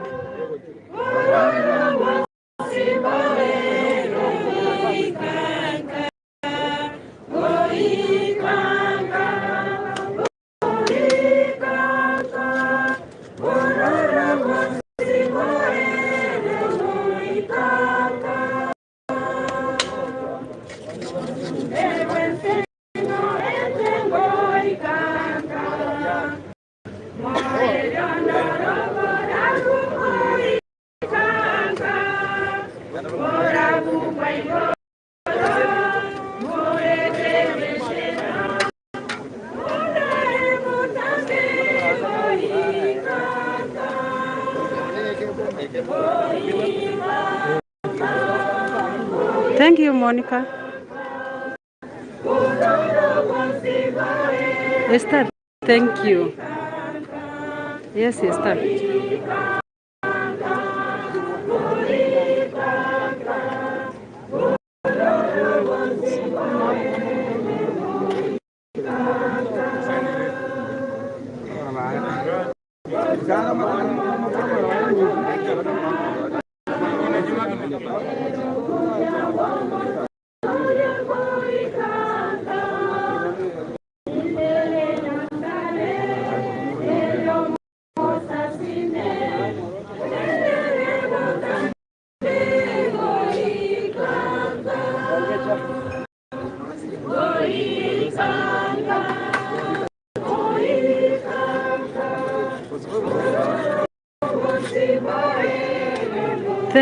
Thank you, Jackie.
ya Cyprian Kemuma Waenga. Cyprian Kemuma Waenga iko sawa.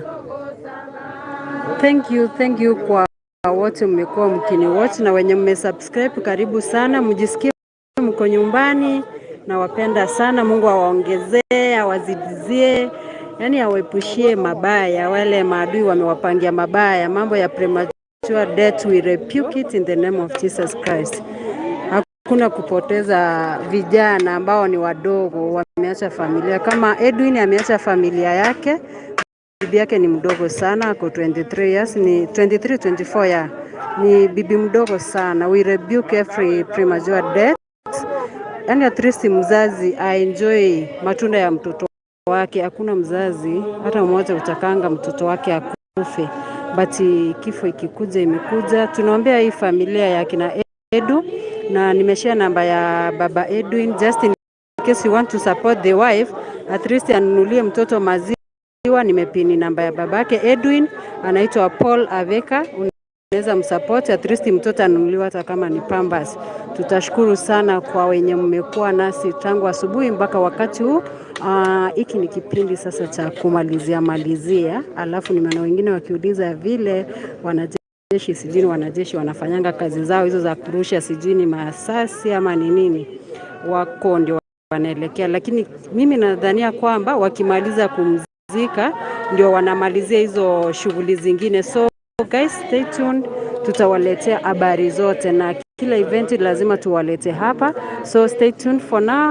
You can keep on watching, subscribing, sharing the link, and may Almighty God bless you.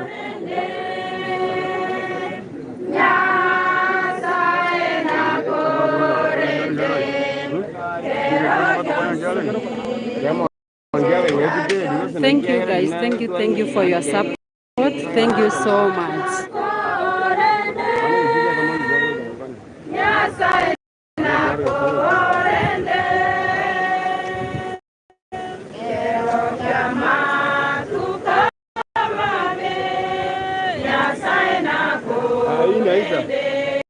Inaita tu tena mvua iwezi nyesha kabla hatujamaliza.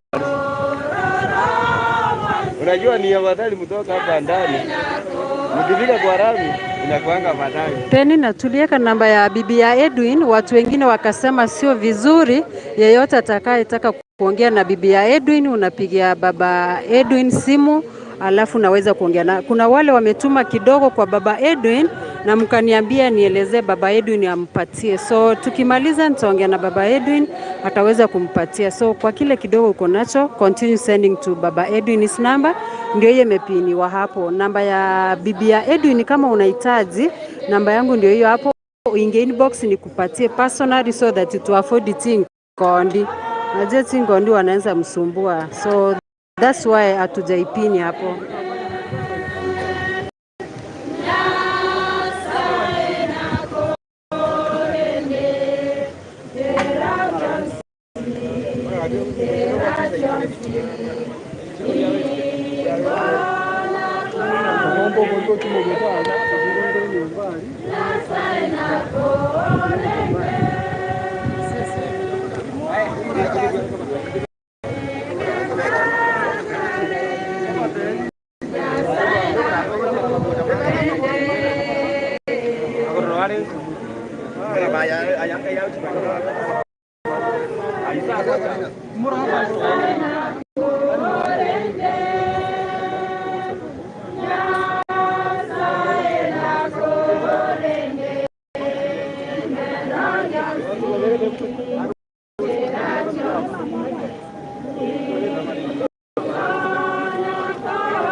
Nancy akona namba ya simu, nilikuwa nataka kushare hapa, mkasema niweke ya babake. So kama unataka namba ya bibi ya Edwin, utaingia inbox yangu nikutumie. Nyinyi wenyewe ndio mlisema nisiweke hapa, lakini nimeshare namba ya babake.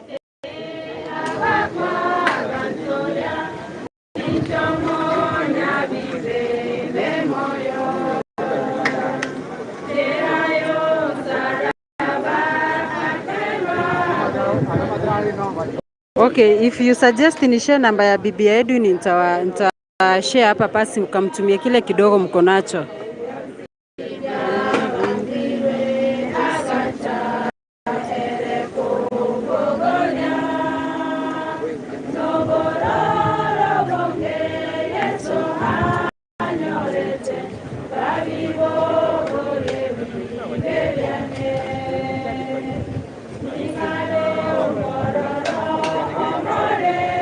Okay guys, mwenye anataka kutuma hata kama ni pambas, maziwa kwa bibi ya Edwin, namba yake ndio hiyo na share hapo, angalau muweze mkamnunulia hata kidogo. Anaitwa Phyllis.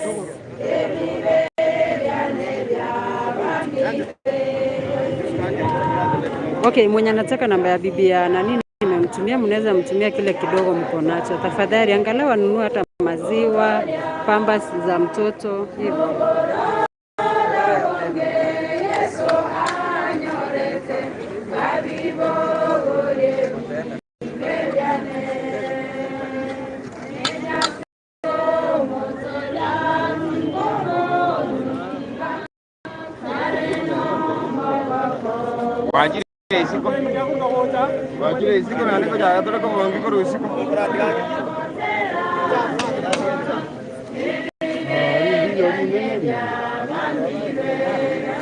Sawa Meli, nitamwambia.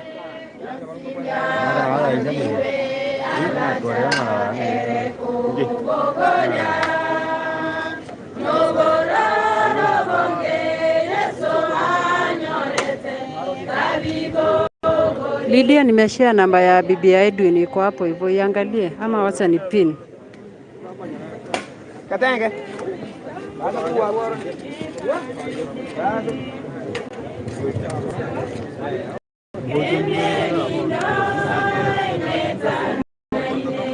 Okay, kwa wale ambao mnauliza namba ya bibi ya Edwin, I think ndio hiyo nimepin, anaitwa Phyllis Ondora.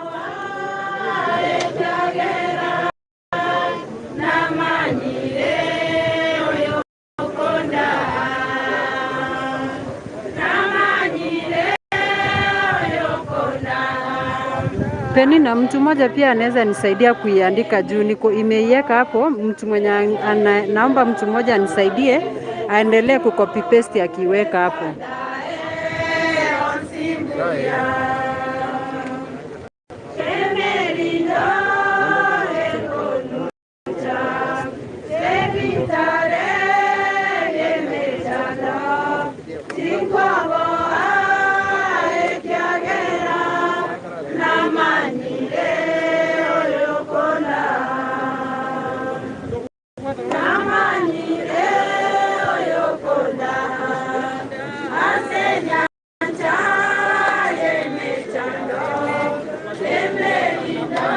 Thank you guys, thank you, I'm on board.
Okay, Stacy, ni watu walikuwa wamesuggest, that's why nikashare namba ya babake, but for now anybody ako willing kutuma anything small, you can send direct to bibi ya Edwin.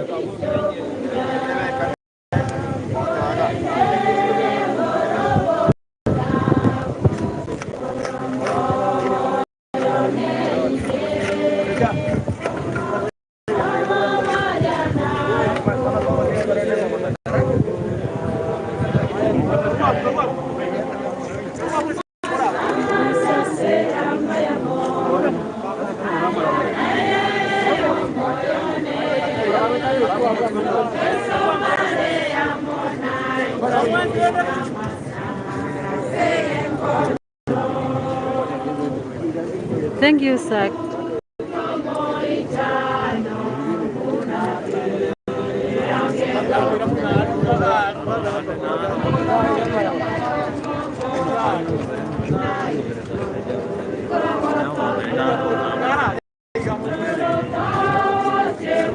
Okay, Mary, wacha ni confirm pia na nikiwasomea hapa mconfirm.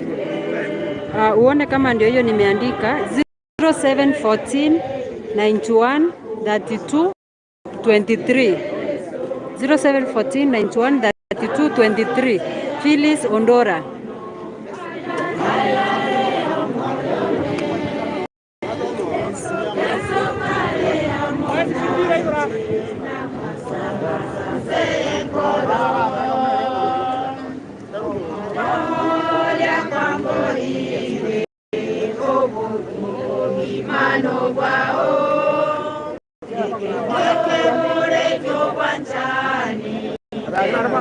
Phyllis si Mjaluo, ni Mkisii guys, si Mjaluo, ni Mkisii.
Tungekaa the other side, tuwanekea maua hapa, tupenduke the other side.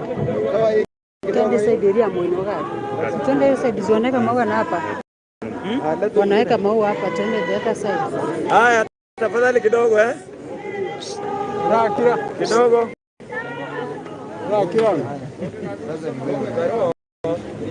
Babana.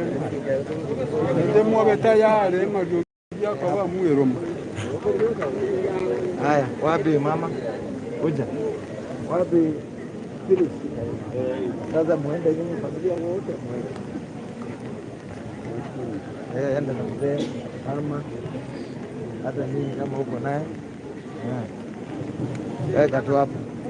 Mong'ina. Weka tu. Weka juu. Hapo. Very good. Ingine. Hata weka. Alafu mzunguke hivi.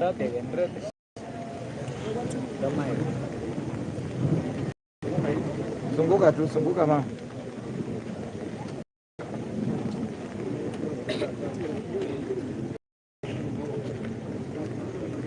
Alafu mkuje hapa.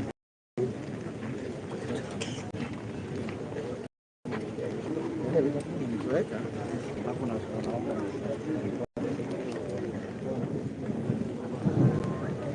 Lakini nimepaki pale.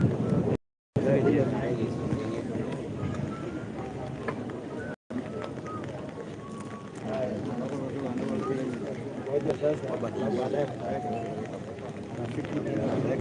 kuja pande hii, msonge mbili, msonge pande hii. Na wewe weke pale.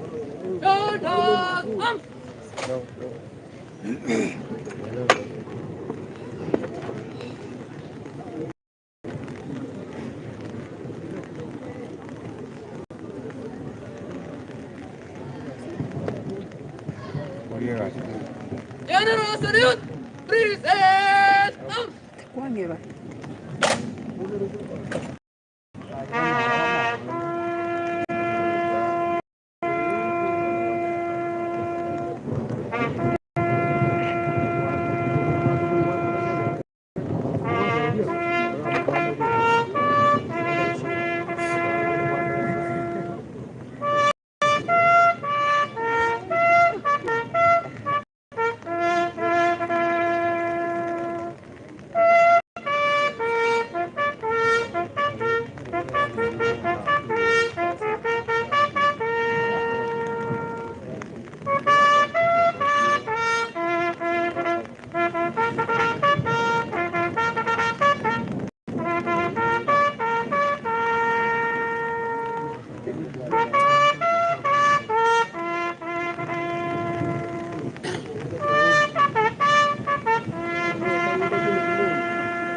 Haya, tusubiri kidogo pasta amalize na maombi ndio tufunge na sisi watu wakiwa wamesonga songa sasa. Tuombe. Mungu wetu na Baba wetu, asante kwa kutulinda tangu asubuhi mpaka tumefika wakati wa jioni. Asante kwa mibaraka ya mvua. Tunaombea hii familia, Mungu wetu, uweze kuwabariki kwa njia ya pekee, na wale ambao walifanya hii kazi ya kujenga kaburi, wenzetu wabariki, na wenzetu wakitoka hapa wakiondoka, uweze kuwalinda na utukumbuke katika kitabu ya uzima wa milele. Na hii familia, Mungu wetu, tumewaleta katika kiti cha enzi, uwalinde wakati wanaingia na wakati wanatoka. Tumeomba tukiamini katika jina la Yesu na Mwokozi wetu. Amen. Haya, sasa familia mkuje pande hii, msonge kidogo. Na hivi mkikosa watu wale. Waenda watu wengine msonge pale. Haya. Twende moja. With a magazine of controls, but not. Wewe tulia.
Sasa nataka nifanye hicho. Nini kwa wapi?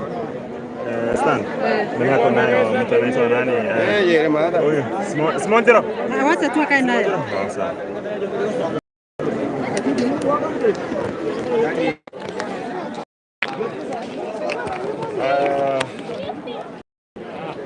Okay guys, tumefika tamati, tumemaliza, tumemzika ndugu yetu Edwin. ambaye alikuwa ile harakati ya kazi pale Turkana akaweza kuuliwa na bandits.